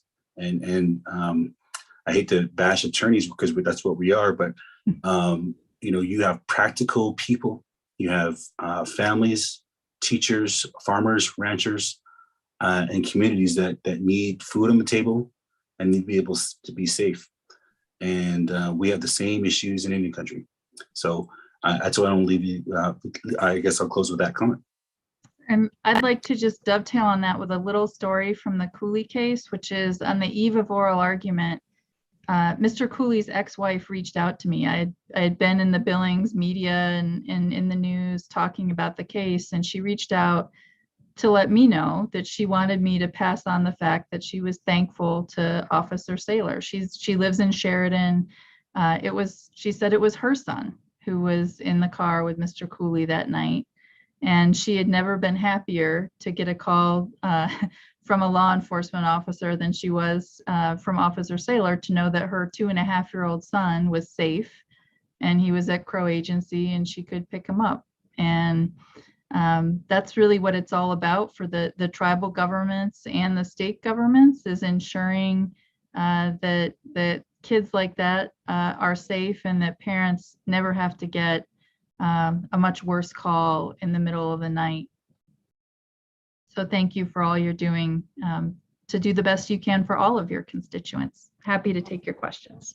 Thank you, Ms. Weddle and Mr. Kilsback. Really important information you shared with us. Committee members, questions? I know where to begin. Mr. Co-Chair? So I don't know, Ms. Weddle or Dion, I don't know. You guys can answer these for me, whomever you think is appropriate. Where I'm getting, if you could clarify for me a little bit, because I thought you said something really important. It's not about investigative authority, but it is about investigative authority. The Cooley case is not about the prosecuting authority. So can you clarify for me with the decision on Cooley, would Chief Blackburn's agencies then do we feel like they have the authority to investigate these crimes or civil actions of non-natives within the reservation without any additional state statute changes? Maybe let's answer that in first. Mr. or Ms. Weddle or Mr. Kilsback? This is Dion, and I'll take that question. And Jennifer, I guess you can add or correct me if I'm wrong. Yes, the question to that is 100% yes. Law enforcement officers from the Bureau of Indian Affairs, Office of Justice Services, or from the tribe would have investigative authority without limitation from or authorization from the state to engage in an investigatory type of Terry stop. And when we talk about Terry stop, that's a Fourth Amendment Terry versus Ohio stop, and that's investigative only, meaning that to essentially conduct a reasonable suspicion. And like I said, these are very legalese terms, but law enforcement officers, this is their Bible, this is their playbook on what they use every single day, and that's the standard. And that's a standard that's uniform throughout every jurisdiction, whether it's federal, state, and now tribal. So yes, that's an affirmative yes. Follow up? Thank you. So taking me by the hand and walking me through this process here just a little bit. So we've got the investigative authority established here with Cooley, but then we find out that there's, as in the Cooley case, that there's something wrong. So then we have to make a decision on how it's prosecuted. And so is that governed by the Oliphant case? And so if it's me, if it's me as a non-native on the reservation and I'm doing something wrong, then does that then get referred back to or out to state court? Or take me there, please. Mr. Well, Kilsback? first of all, co-chair, I think you'd have a problem with the committee first, if it was you. I'm going to let Jennifer take this one. I don't want to take up all of the thunder. So Jennifer, I'll turn that over to you. Well, Sure. and Jennifer, before you answer, the reason I'm asking that is we're trying to figure this out. We're trying absolutely. We're trying to understand where we need to have legislation, and we're trying to have these conversations, this committee with the two tribal councils, to see what we need to do and if it needs to be done. So please. Ms. Weddle?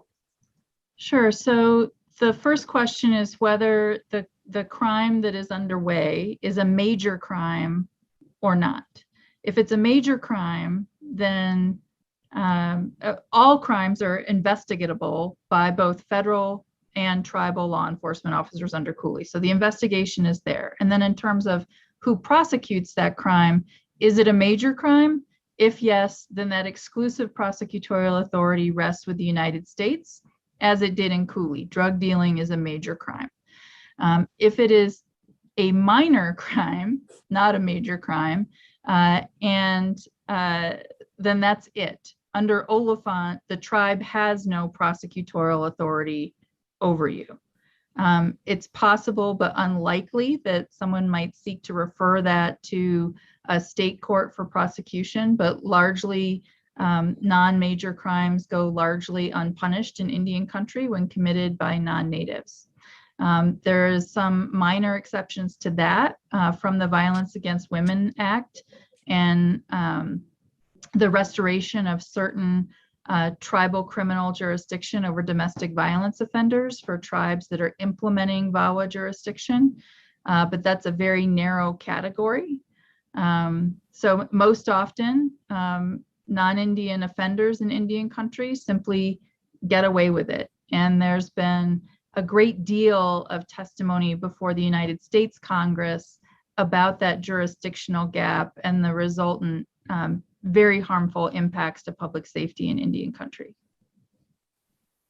Follow up.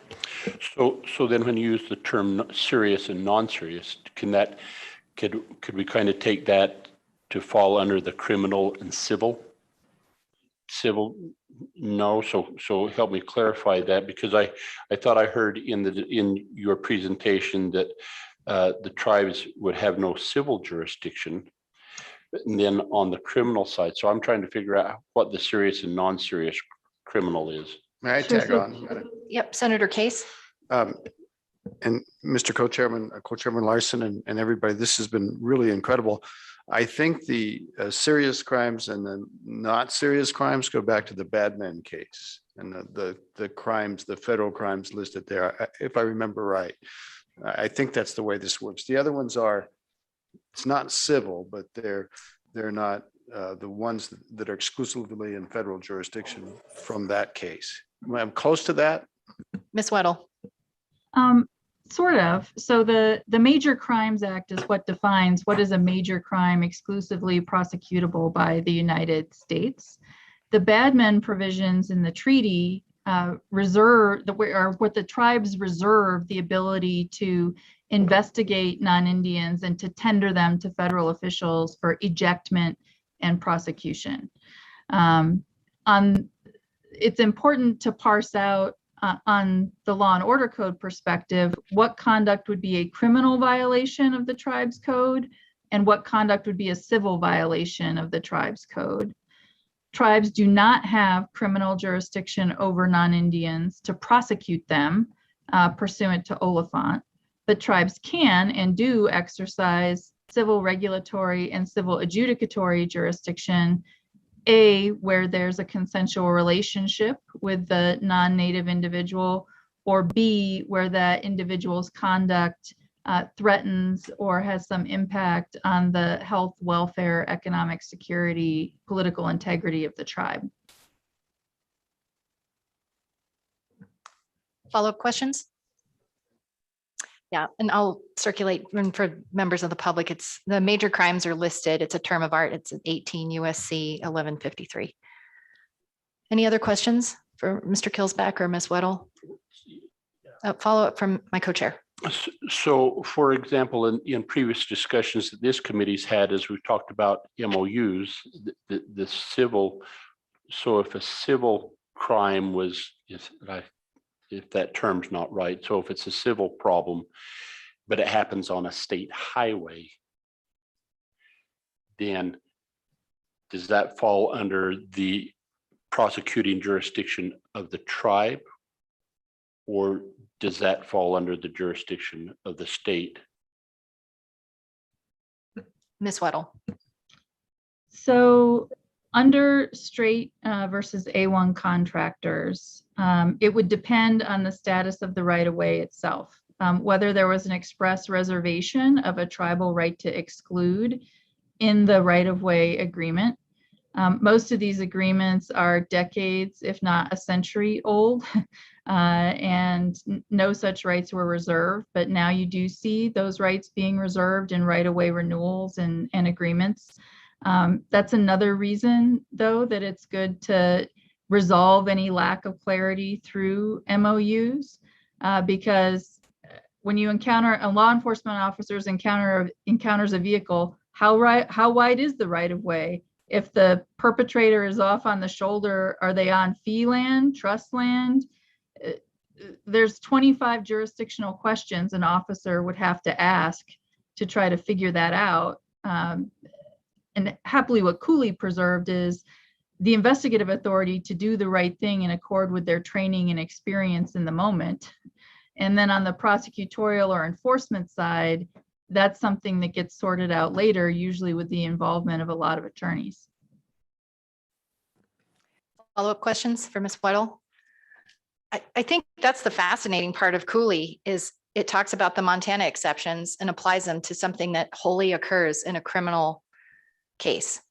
And so that's a little novel. And I've been reading some articles, people trying to dissect that. But I did want to touch on just kind of the practical conclusion, because that's, I think, what you focused on and what the court rightly talked about was they've dug a hole and maybe we should stop digging. And that was one of the arguments. And I'd love to for your thoughts on this, because it looks like Cooley argued that there are cross deputization opportunities out there for tribal law enforcement or federal BIA law enforcement to have additional, arresting authority under state law. And so they pointed to that as a solution, but then the court makes it clear that, that those, and this is the language from the case, those agreements are often difficult to reach. They often require negotiation between authorities and the tribes over such matters such as training, reciprocal authority to arrest, those kind of things. And he cites Matthew Fletcher, who's another, expert in this area. I'm just curious, as we're thinking about practical opportunities, had the arresting officer in the Cooley case been cross-deputized, do you think that it would have gotten to this level?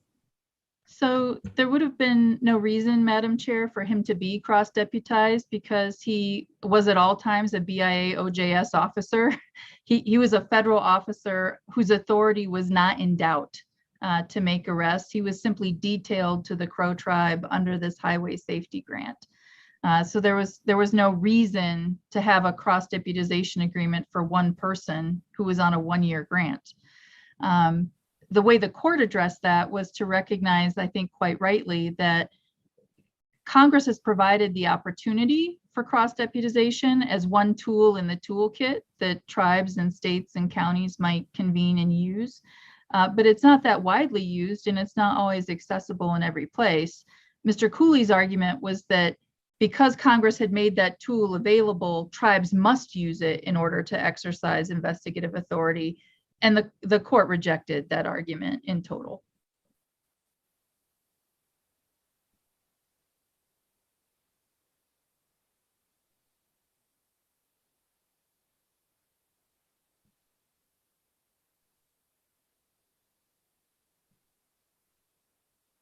Sorry, sidebar there. So along those lines, I guess the thing I'm wondering though, is if Cooley or the arresting officer, Saylor, was, the facts again, we're just doing hypotheticals, which I guess the court liked to do. If he was cross-deputized and he was a permanent tribal law enforcement officer, not necessarily a direct service law enforcement officer, and he does the arrest, he could either say, after all the lawyers have met and said, this should be prosecuted by the state or prosecuted by the tribe, that moment when he detained and was investigating, that he wouldn't have had to have identified, well, I was acting in my scope as a tribal law enforcement or acting under the color of the tribe sovereignty. No, I was acting under the color of the state sovereignty. That would be largely irrelevant, right? Because he's doing both and then that's sorted out later. So I'm just trying to sort through the practical benefit. I know it's not an ideal solution, but it's a practical way to tackle some of these issues. Do you see it different, or that's what I'm trying to understand better? I think you're quite correct, Madam Chair. The cross deputization agreements remove any cloud of doubt that might otherwise exist and just make very clear the authority of both tribal officers and also state officers. There's usually mutuality in those types of cross deputization agreements, and they just create clear rules for everyone, which makes these cases much easier to prosecute by whichever authority is the proper prosecutor. Follow up, Mr. Chair, Co-Chairman? Yeah, so I listen to you legal minds and my head spins a little bit, but where I'm getting hung up, as you point out on, Jennifer, you point out that this investigative authority is there, and then we'll sort out where the jurisdiction where it's going to be prosecuted oftentimes involves an attorney. But if you've got the guy pulled over the side of the highway at 2 o'clock in the morning and there's a problem, and we've understand now through Cooley that we can do that, but where's he going to go? Is he going to go to jail up here at Fort Washakie? Or are we going to call the sheriff in Fremont County and take him to Lander? That's a component that I'm trying to get figured out in my mind is that where we could they be taken? Ms. A Weddle? non-native to where do they go? So Ms. Weddle?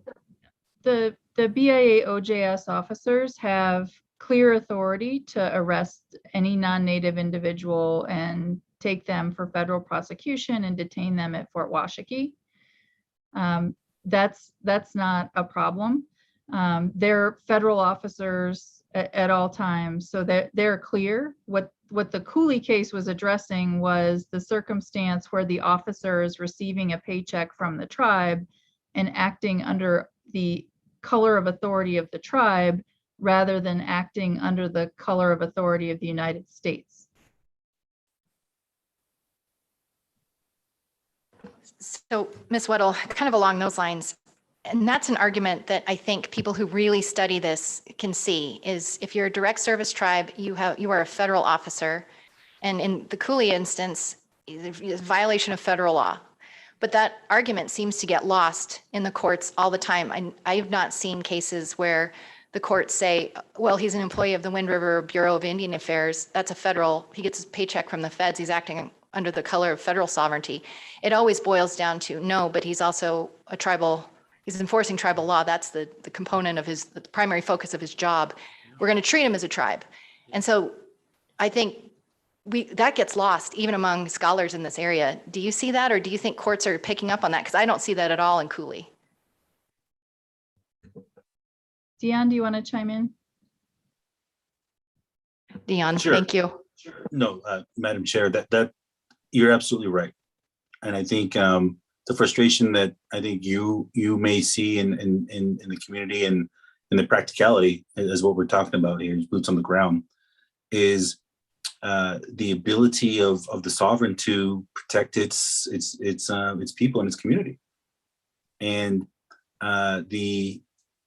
I guess the notion that tribal governments and tribal law enforcement officers aren't trained or aren't going to conduct the same type of investigation or provide the same type of law enforcement services as their counterpart neighbors as Fremont County sheriffs. I think that's, like you said, that's being lost in all of this. It's not whether or not the tribe or the state or the federal officer. It's now it's, what's going on?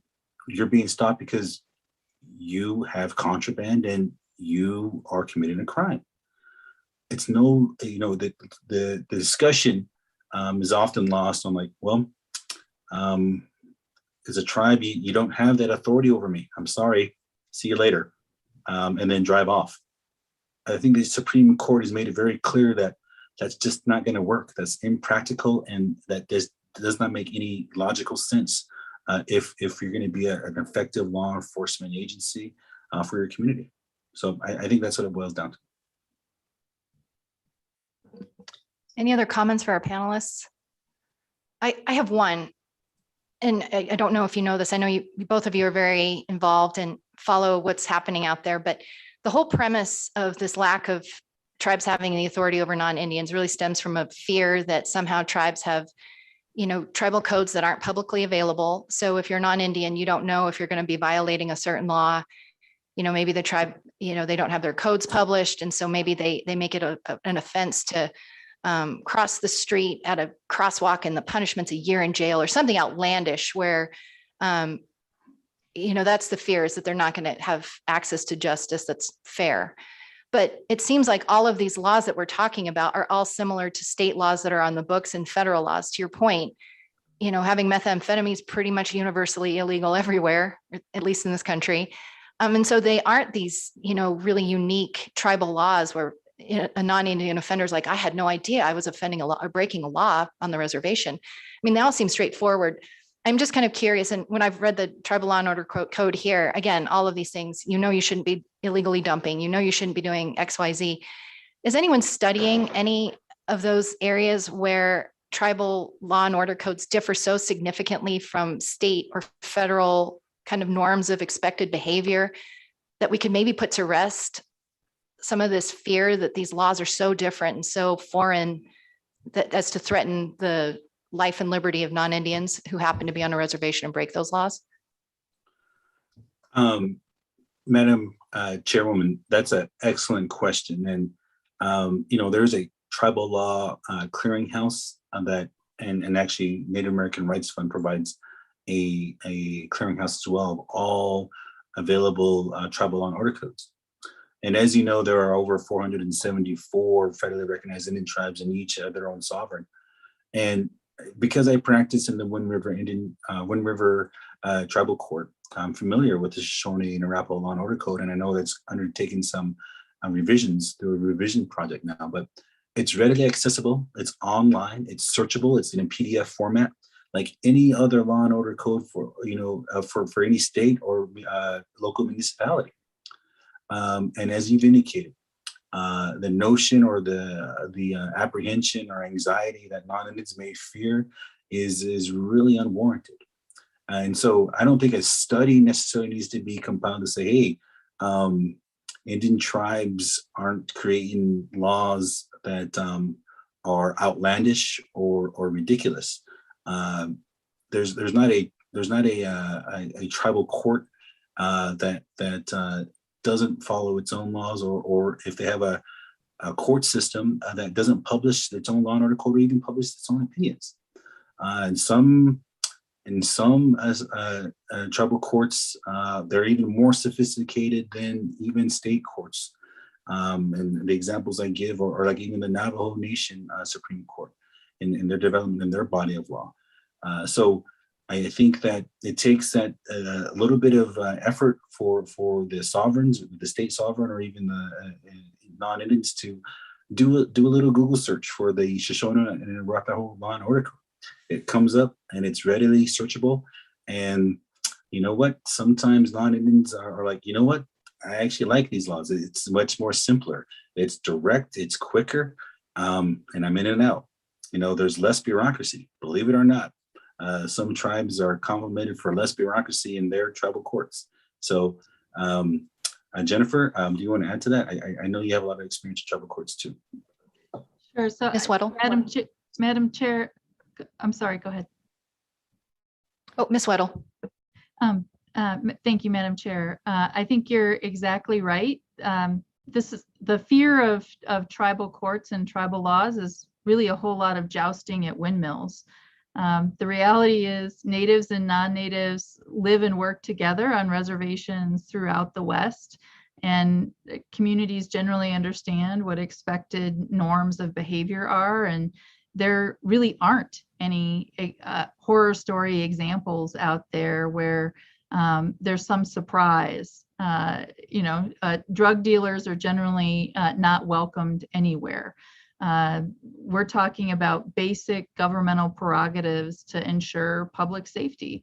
And a lot of the previous federal court jurisprudence about tribal jurisdiction in Indian law has been handed down mostly by a lot of people who are from the coast, who've attended elite law schools, who've never been west of the Mississippi, never met an Indian person, and certainly never been to a reservation.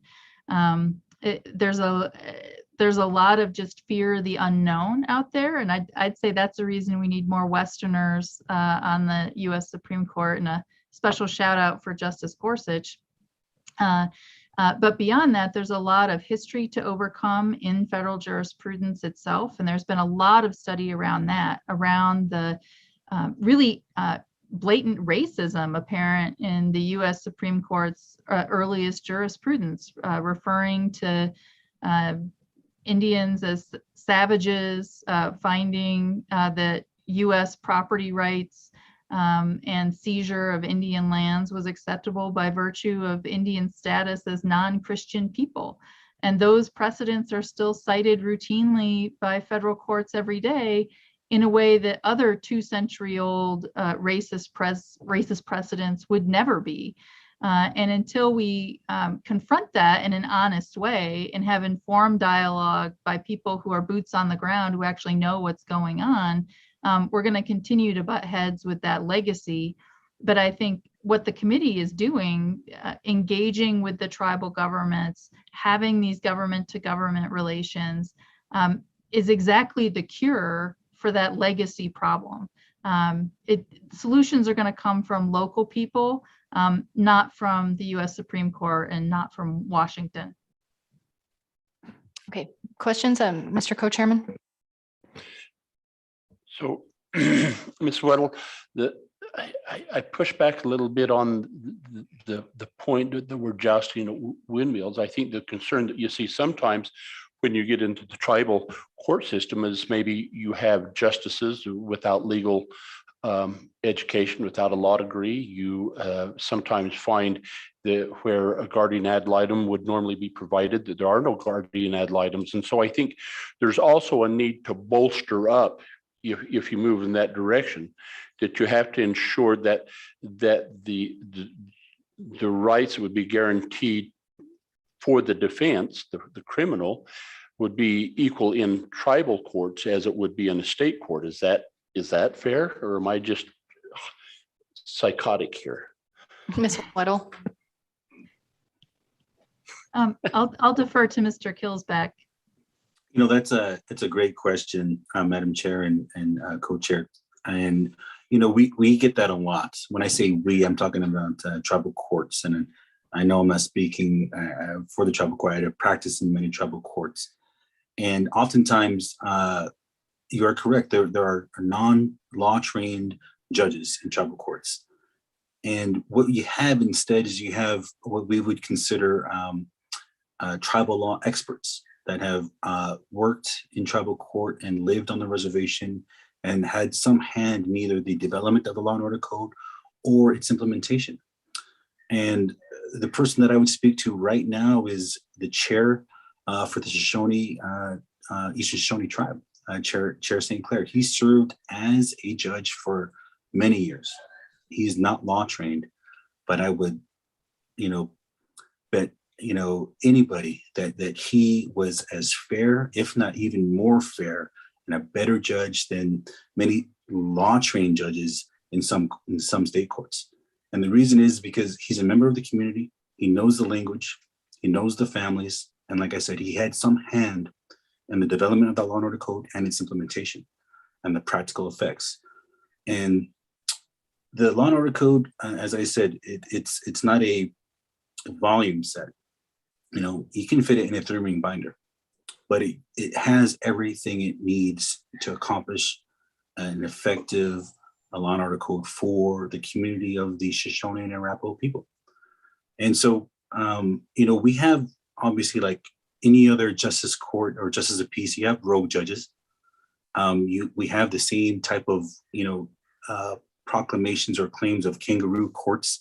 And you hear that from your family members and friends with judges that maybe do have law degrees that are going way beyond the law. That's not uncommon. But for the most part, I believe wholeheartedly through my experience that Indian tribes don't need to have law-trained judges. They need to have individuals that are committed to the community and that know the community and really are committed to a safe community that the law can provide.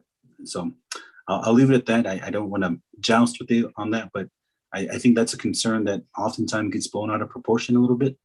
And we hear that a lot. And I think as Indian law experts, I've practiced in state court and federal court, and believe me, the same is true all across the board.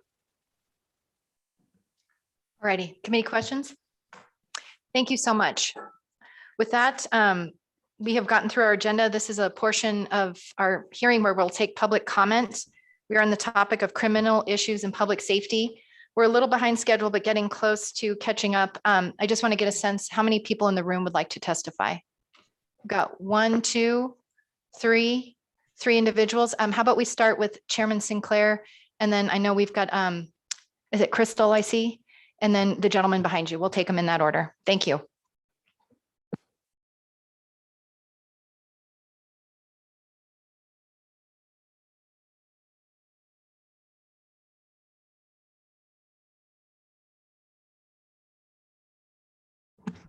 Thank you, Madam Chair. Members of the committee. I just want to make one small correction. I really appreciate the words from Mr. Kilsback, who does practice in the Shoshone in the Wind River Tribal Court.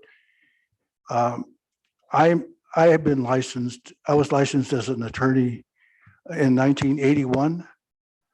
And in fact, I wrote the Law and Order Code for the reservation. And presently, we do have a licensed chief judge and licensed prosecutor, and Mr. Kilback practices there also. So, you know, that's one of the fears that Representative Larson raised, and you know, the fact is that they're there.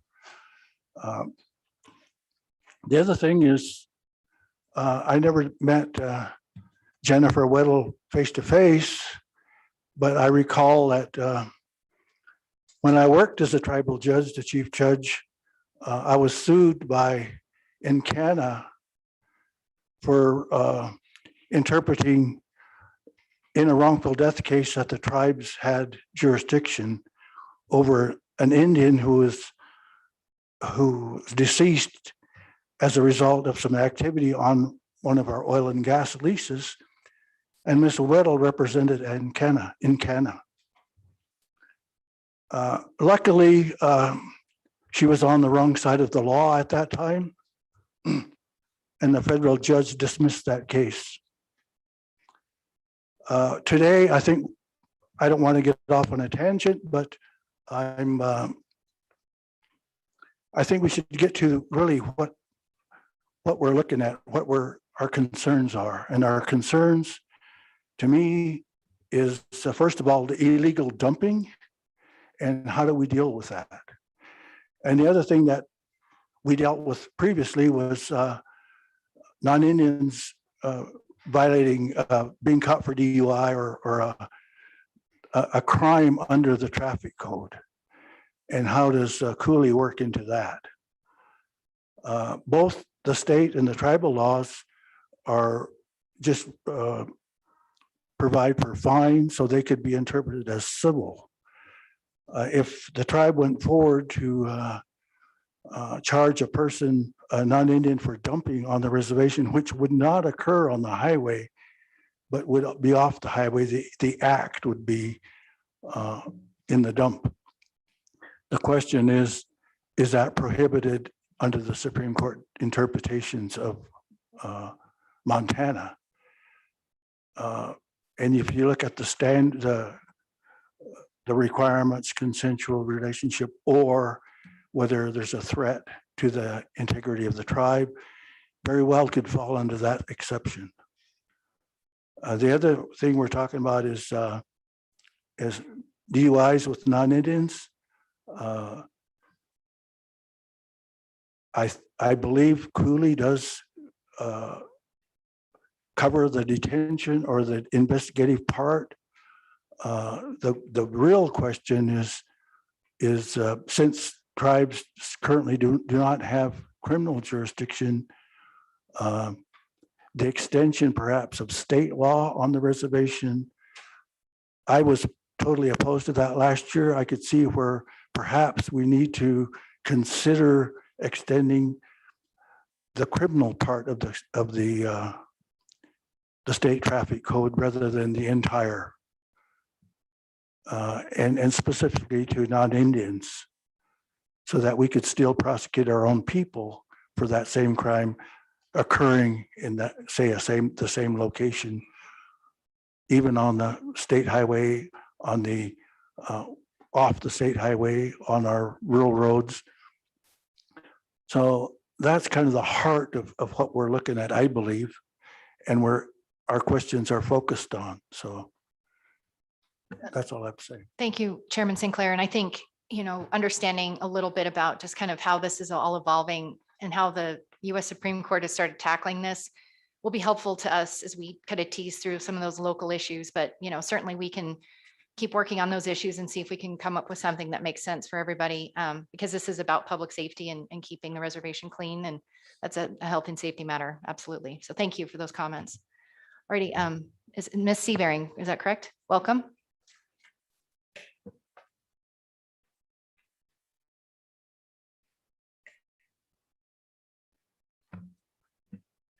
Welcome. Those, Madam Chairwoman and committee. Na sitting on Crystal Seabearing, Nanana Natchez, Hatches Natcha, Nisipena, Northern Apple Tribal Historic Preservation Office. So my name is Crystal Seabearing. I'm the Deputy Director for the Northern Apple Tribal Historic Preservation Office. I've been there for about 5 years now, close to 5 years. And in matter of, I have a couple of comments here. So in terms of the MMIP presentation that we gave in the report, one of the things that I think would be beneficial for their investigation and their research would be to coordinate with the tribal enrollment offices, because we do have the tribal membership there and the numbers. So if they are coming up with insufficient information, that they could actually contact the enrollment office and make sure they're tribal members or not. That's one way to get that, sorted out. And then another thing that I think of for the officers, it's good to hear that there could possibly be 22 officers on the reservation, because, I live in the community. I know, what all the bad things that do happen, what we hear, what we see, what our children see, what our children hear. And, there's just right now not enough officers out there that are able to handle, everything that's going on. And when I talk with my elders, because I do deal with elders with our Office for Cultural Preservation, and our concern with our elders is, all the drug trafficking that's coming in. And a lot of it is from non-Indians that are bringing in the drugs. And the big one now is fentanyl, and it's very dangerous, in addition to meth, and it's huge, and it's becoming a big problem. Heroin's another problem that we see and we hear in the community.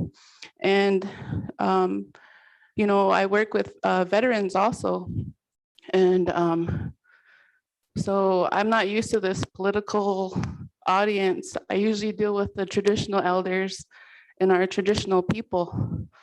And so when I go to these meetings, there's traditional meetings and they have concerns. And we've met with our allies, with the Northern Cheyenne people, we've met with our Lakota allies, and they all have the same problems on a reservation. How they tackle it is through their societies. And they have societies and they have groups that go out and police the reservation because they're right in the community and they know what's going on. And this is our traditional form of law. That's what it's called. And it has nothing to do with the jurisdiction of whatever, the talking of cross deputization, anything like that. When you go and look at our treaty, when they talk about our treaties, that's the supreme law of the land, is our treaties. And we need to exercise that before it's taken away. And it needs to be the bad man clause that's in there. It's in there for a reason. Because when we did have our societies and we had our law and order back then with our age grade societies and things like that, there was structure and there was a group of warriors of men and women that went out there and they policed our people and they kept the bad men away. And that was the whole purpose of it at that time. Now, when they took the buffalo away, they took our source of food away. They brought us onto the reservation and then we couldn't practice our religion. We couldn't, go out and hunt or gather anymore at our accustomed places, which is the whole state of Wyoming. And then also 16 other states that we claim as our territory, that we have claim to this in this whole nation. So when you talk about law and order, I think from a traditional standpoint, what our people, what I've been talking to with our traditional people and our veterans is we need our society, our traditional law back. We need and I've been talking with tribal leaders and trying to get them to mention that we need our dog soldiers back, in some form that adapts to today. Because yeah, the BIA is there to help, but they're not there all the time, and we see this problem, it's everywhere. And when it's reported, nothing's done. You report something, nobody investigates, nobody looks at it. I've heard many stories like that. And so there's a group of people out there who are willing to step up for our community, willing to protect our people like we used to before we were brought to this reservation and forced to assimilate. And so there's a big movement now to go back to our traditional ways. And that's what I think will help with this. And when Dion mentioned the MOU or MOA with the bad man clause, where if our military police force, you could say, did find a bad man that was non-Indian, they can turn him over to whoever and just get him off a reservation. Because that's all we really want. We want these people who are coming in to intentionally hurt our people, to intentionally hurt our youth and our elders, and bringing in the drugs and bringing in the violence and all that it creates. We want them off our reservation. We don't want them here, and it's hurting our people, and we have to take a stand against it. And that's what I hear from our traditional side, our ceremonial people and things like that. And, my sister, my Nebby, Andy, she deals with the state politics and I'm in my field. But this is what my concerns are. And it's across the board for all kinds of reservations. All the reservations deal with the same thing. But we did have a system in place before we were assimilated here. And it worked, it worked until we were starved out. But that's what I'm saying is that we do have a system and we need our tribal leaders to come together and work with our people in our community to know what we really want and what can work. Because right now it's not working. It's not working. And my sister-in-law was killed on a highway 2 weeks ago, and it was very awful. And there's investigation that did happen, but it was very few and far between. And we still haven't gotten any answers on that either. So something needs to be done. And I believe in our people and I believe in our elders that they can lead us in the direction. I commend you for your work, but as far as cross deputization, I don't think it's going to work for us. I really don't. And I think it'd rather be for our traditional form of government to come into play. Because there's even problems with hunting and fishing. We've seen, when we go out and hunt, we've seen non-Indians out there all the time. When we go out to the lakes, we see non-Indians using our lakes and have boats out there. They're not supposed to have boats. You know, they're fishing where they're not supposed to be fishing. And who's enforcing that? And if we had our people, our society out there, they could chase them off and tell them to go fish somewhere else on state land, you know? And so that's kind of my stand. And I just speak for the Northern Arapaho people. And I'm not speaking for the Shoshone tribe, but that's just what I've heard over the years of collective concerns and how we should address it and how we should help our people. And so that's the comments I wanted to make. Oh. Thank you so much for your comments. Questions for Ms. Seabearing? Thank you so much for being here. And then welcome to the committee. And this will be the last comment we take. I'm not sure if let me have a sidebar with my co-chair to see if we'll take up brucellosis or break for lunch. My apologies to everyone for getting a little off track with our agenda timeline. My apologies. Welcome. Please identify yourself for the record. Hello, my name is Randy Means. I work with the Northern Arapaho Tribal Historic Preservation Office. I am a cultural resource specialist there. I just had some questions to clear up. One of the questions was for, at the beginning, Emily, I think it was, her name was.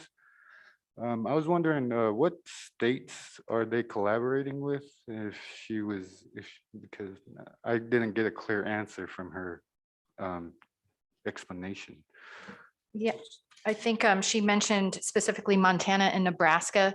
And then there's the federal group of Operation Lady Justice. And I think that it's got broader participation, but maybe she hasn't reached out to specific task forces, but that was the information I think she eventually provided. All right, I was just wanted to clear that up. And then my other question is to Officer Blackburn.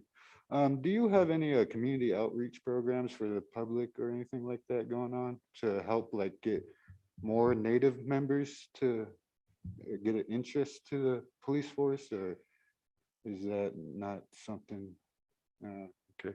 And the question, he was talking away from the mic, was, are there community outreach efforts to try and recruit more Native police officers? And the response was no. Yeah, Or not that you're aware of. Is that fair? because the matter of fact is that Crystal is right. We will be willing to patrol if there is a situation that deems us necessary as men to go out there in our own vehicles and look. But when it comes to police interaction with tribal members, it tends to be mostly negative. And so that's probably why there's a lack of full Native Americans trying to apply for police officers. It's just my personal experience because I've been called for domestic disputes and I have to go over there and I have to settle it down because the last person they want to call sometimes is a police officer. So I was just wanted to ask that question towards Blackburn, if there would be any kind of future endeavor to do a community outreach to like a school or something, maybe like driving safety. I don't know, just anything really. Chief Blackburn. So we have participated in employment, I don't know the term, job fairs here at CWC in the past. Last year there wasn't one because of COVID. We do advertise on Facebook. The Bureau of Indian Affairs has taken up more proactive advertising, like I said, on Facebook. Our vehicles have a Facebook website they can go to for information on jobs. A lot of it's word of mouth. We do do direct hires. Native candidates can bring in their resumes and we'll give them a packet to complete. And I just submitted one actually yesterday for a Native candidate for a direct hire. As far as locally, we have school resource officers are in the schools talking to the kids, sharing good touch, bad touch presentations, Okay. things like that. But we haven't had any local job fairs or any local occasions where we've been able to reach out to those that are maybe interested in a job. Yeah, I was just curious about that. Thank you for the answer. Yep, thank you for your questions. Well, thank you. Are your questions Yeah. responded? Okay. I believe that's all I had. Thank you for being with us today. With that, we're going to close public comment committee. Again, my apologies for getting so off base. I think we're going to take a quick lunch break and pick up where we left off. What time do you think? 1:30? We'll do half hour-ish lunch. How about we go to, we'll pick back up again at 1:45.